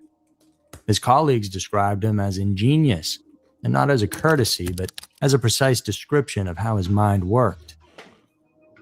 His research had contributed to the discovery of water in the atmosphere of a distant planet, a finding that pointed toward conditions potentially hospitable to life less than 160 light years from Earth. He had identified stellar streams in the Milky Way. So again, are the people missing dead? Maybe. Maybe they were abducted by some sort of UFO, beamed up. Am I ruling that out? No, I'm not completely ruling that out. Or maybe they've just been taken to another place. Not ruling that out either. But which one do you think, folks? Do you think they're dead? Press 1 if you think they're dead, the ones that are missing. Press 2 if you think they're really just in another state getting probed for intel. Or another country, I should say. Or press 3, something like an abduction / UFO of sorts, and who knows where they really are.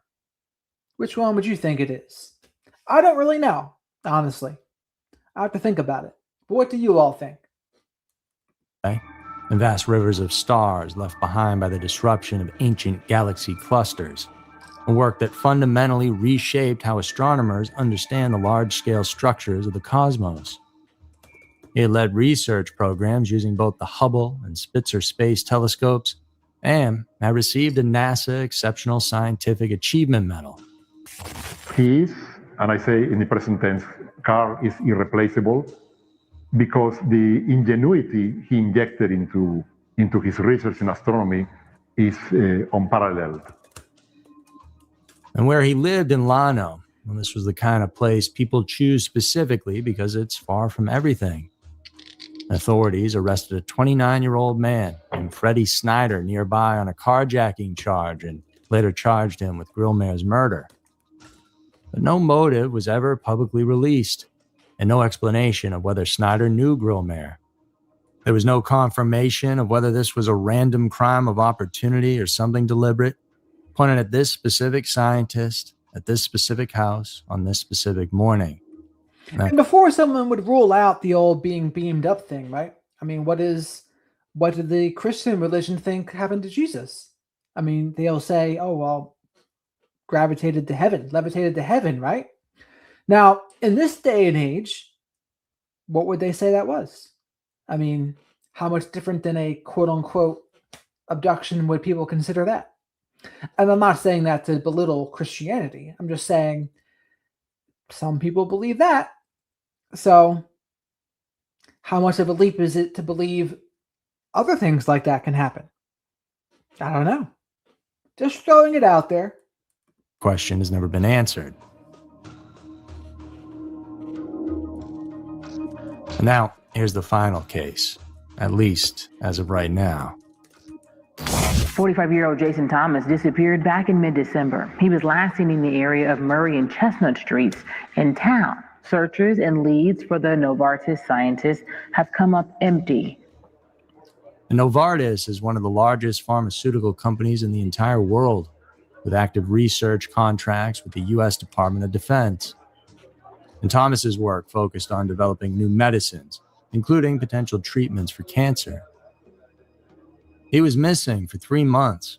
And on March 17th of 2026, his remains were recovered from Lake Quannapowitt, not far from where he'd last been seen.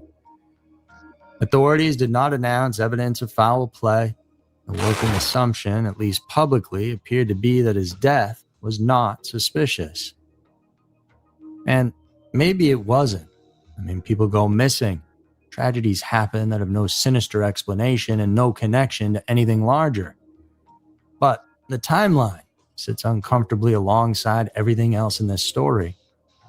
A defense-connected pharmaceutical researcher goes missing in December. His remains surface in March. No motive is offered.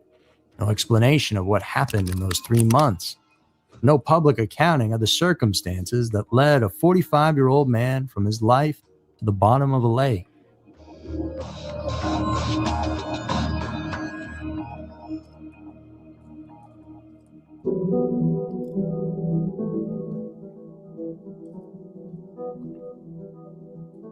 So a quick recap just to lay this all out in sequence for clarity.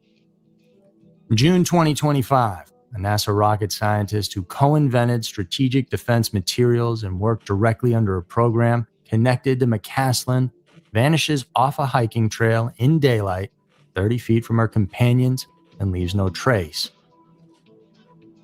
Also in June, an administrative assistant at Los Alamos National Lab with access to sensitive nuclear research data vanishes without a trace.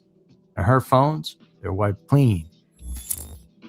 In December 2025, the director of MIT's Nuclear Fusion Laboratory, he's shot and killed in his home.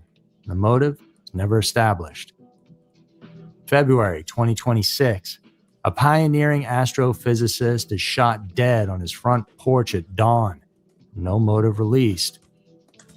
Also in February, the most prominent figure in the intersection of the U.S. military and the UFO disclosure world vanishes from his home in New Mexico and is simply never seen again.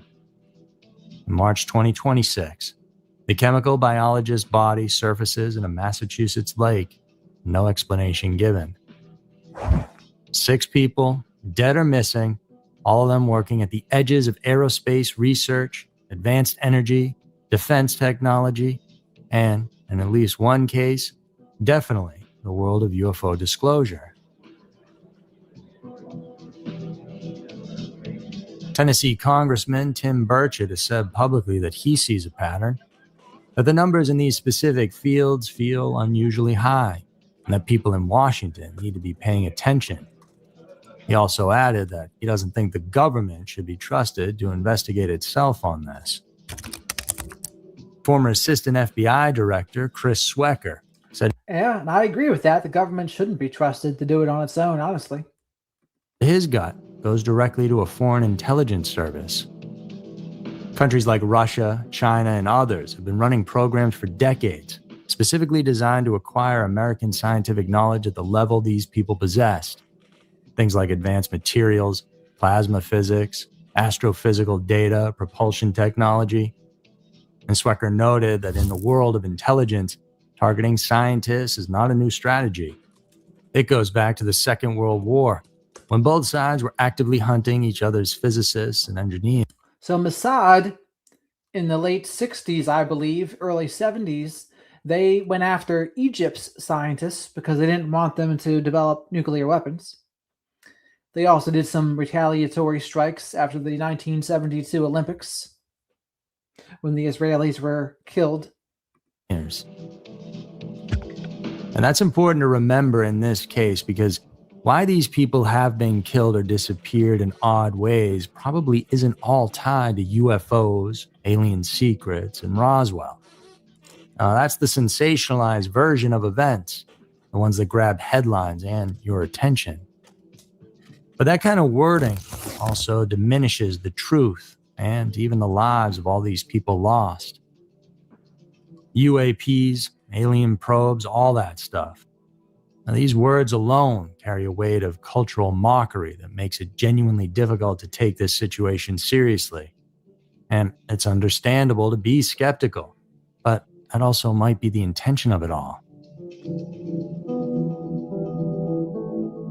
The question of whether any of this is connected to extraterrestrial phenomena is actually separate from the question that matters most right now. The question that matters most is, would powerful institutions take extreme measures to protect certain kinds of knowledge and silence the people who hold it? Or would they actually harm individuals to preserve state secrets, whatever those secrets might be? Oh, what do we got here, sweet Caroline? I've never seen this color before. Oh my goodness, you're too nice, sweet Caroline. 50, whatever it is in Australia. Let's demonstrate our gratitude to Jared and Shadow for their amazing channel. Please hit the like button. You heard the woman. Hit the like button for Shadow and I. Sweet Caroline, you really are the best. I don't know how we can ever repay you or how we can demonstrate our gratitude to you because we do really appreciate it. So everyone else, make sure you hit that like button out there. That helps as well. Same with subscribing or also telling your friends about the channel. That's another good way to help. So, hey, come in and tune in to the flock of black sheep, right, sweet Caroline? So thank you again, sweet Caroline. Too awesome of you. And we're still on 97 Hootie Snacks. There should be 100 by now. Well, that question has a documented answer with a deep history. And the answer is a resounding yes, absolutely.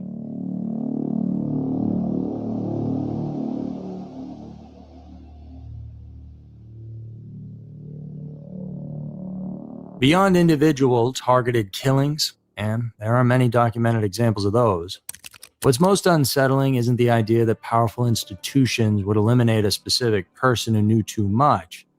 It's that they've demonstrated a willingness to harm completely random people. People with no strategic value, no secrets, no leverage, just ordinary civilians going about their lives. If you're willing to do that to strangers, to people who don't matter to you in any way, then removing someone who represents a genuine threat to state secrets isn't a leap. It's almost the easier call.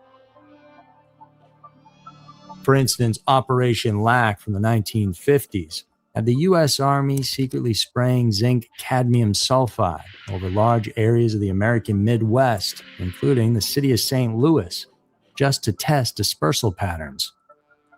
Cadmium is a known carcinogen, so what it did to humans and animals down there, well, who knows for sure, but it certainly didn't help them. The government also conducted hundreds of radiation experiments on unsuspecting civilians, including hospital patients, prisoners, and military personnel during the Cold War because, well, they needed to understand it better. This is a fact, formally acknowledged by President Clinton back in '94. In the 1950s and 60s, the Army released swarms of mosquitoes in residential areas of Georgia and Florida, and they did fleas to test whether insects could be used as biological weapon delivery systems. And nobody in the public truly knows what the results were of that. That's a wild one. So they used, and I'm not surprised they did, but to see if that could actually work. I mean, if you don't believe in this kind of thing, look no further than the studies they did on black men in the 1930s. They injected them with syphilis, and they told them they were like testing their blood or something. But in reality, they were injecting them with syphilis. True story. And speaking of insects, what about the Tuskegee experiment, I think it was called? Lyme disease. Now, that first showed up in 1975 in Old Lyme, Connecticut, which just so happens to be located less than 12 miles from Plum Island. This channel is called Scary Mysteries. I just discovered him today. I like them. The main attraction there is the Plum Island Animal Disease Center, where they can safely experiment on and research animal diseases. Lyme came out of nowhere, and what started as a small cluster 50 years ago now has about 500,000 people per year getting infected, and that number is growing exponentially. And there was this other disease that spread recently, actually all over the world starting in 2020.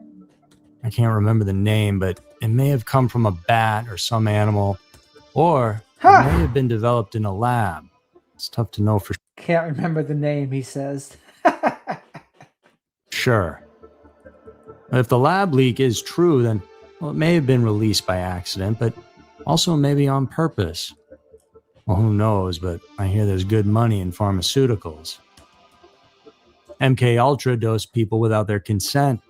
For 40 years, the U.S. Public Health Service told 400 black men in rural Alabama that they were receiving free treatment for bad blood. Did I just not mention that? They were actually being observed as their untreated syphilis progressed. Did I not just say that? So, the shepherd of black sheep does know things. I didn't watch this video either, by the way. And when penicillin became available as a treatment in the 1940s, it was deliberately withheld so the study could continue. Many of them died from a curable disease. Well, we could go on, but now we're starting to sound silly, so let's bring it back. The point is not that every unexplained death or disappearance is a government operation. It isn't. Most of them aren't. The point is that the instinct to say they would never do that, well, that instinct has been wrong before in documented, confirmed historical ways. And so when 6 people who carry highly sensitive knowledge in aerospace, energy, and defense research turn up dead or missing inside a year, the question of whether something deliberate is happening is not paranoid or fringe conspiracy. It's the exact right question to ask. And you're not weird to wonder what's going on. Well, what's going on is strange, and if you don't question the narrative or lack thereof, well, then you need to pay more attention. They say if you're not angry, you're not paying attention.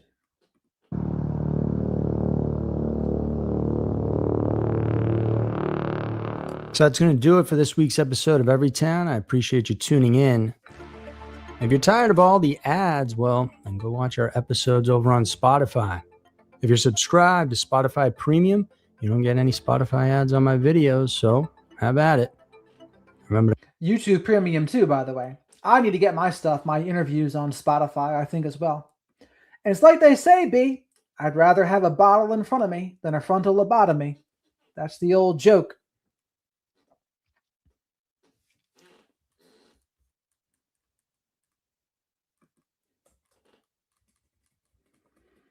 Well, that's the other part about it, right, B? Not caring can be a thing because people get complacent or they just kind of get a little more cynical and they give up.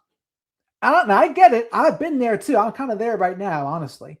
When it comes to politics and current events, it's just so difficult because there's so many landmines. Shadow is horizontally challenged from all these videos. Apathetic's the right word, B. Apathetic is the right word. There you go. That's better. And it's tough to not be apathetic because there's so many things that just don't seem to make sense. Voting doesn't seem to make a difference, and it's just out of control. He's enjoying all the Hootie snacks, of course, Autumn. He'll tell you when he's had enough. So everyone, make sure you look out for my Dr. George Simon interview tomorrow. I think this is a good place here to stop for the night. Sweet Caroline, thank you so much for your support. Nanny, same with you. And Michelle, and who else? Annie, and whoever else sent the super chats. I can't remember who. But user Snoop Autumn, Sweet Caroline, Dana, B, and George, if they're still in here too. Autumn Elizabeth, Chaos, everybody. It's always a pleasure to have you here. Chatty Cathy. We get Shadow here. D and DD and Tim. I didn't realize Tim was still here, but he's here. All good, user. Tina, you have a great night. And same with Tina Williams. Tina Williams, if you're still out there, thank you for your support too. Amen to that, sweet Caroline. So on Hot Tea, I didn't realize Hot Tea was lurking in here. But we're glad to see Hot Tea. You never know when Hot Tea is going to show up. It's a pleasant surprise. I got to work on Shadow's perch here too, don't I, Hot Tea? Love you too, Chatty. Randizzle. Zona. That's right, B. That is correct. We'll have to see what we talk about tomorrow. I love that Hot Tea is going to keep us on our toes. I love it. But I presume everyone's lurking because you never know who really is. So everybody, make sure you like this video, subscribe to the channel, and we'll be seeing you all tomorrow night. Shadow and I thank you for all your support. He's going to enjoy his soy-free Hootie snacks.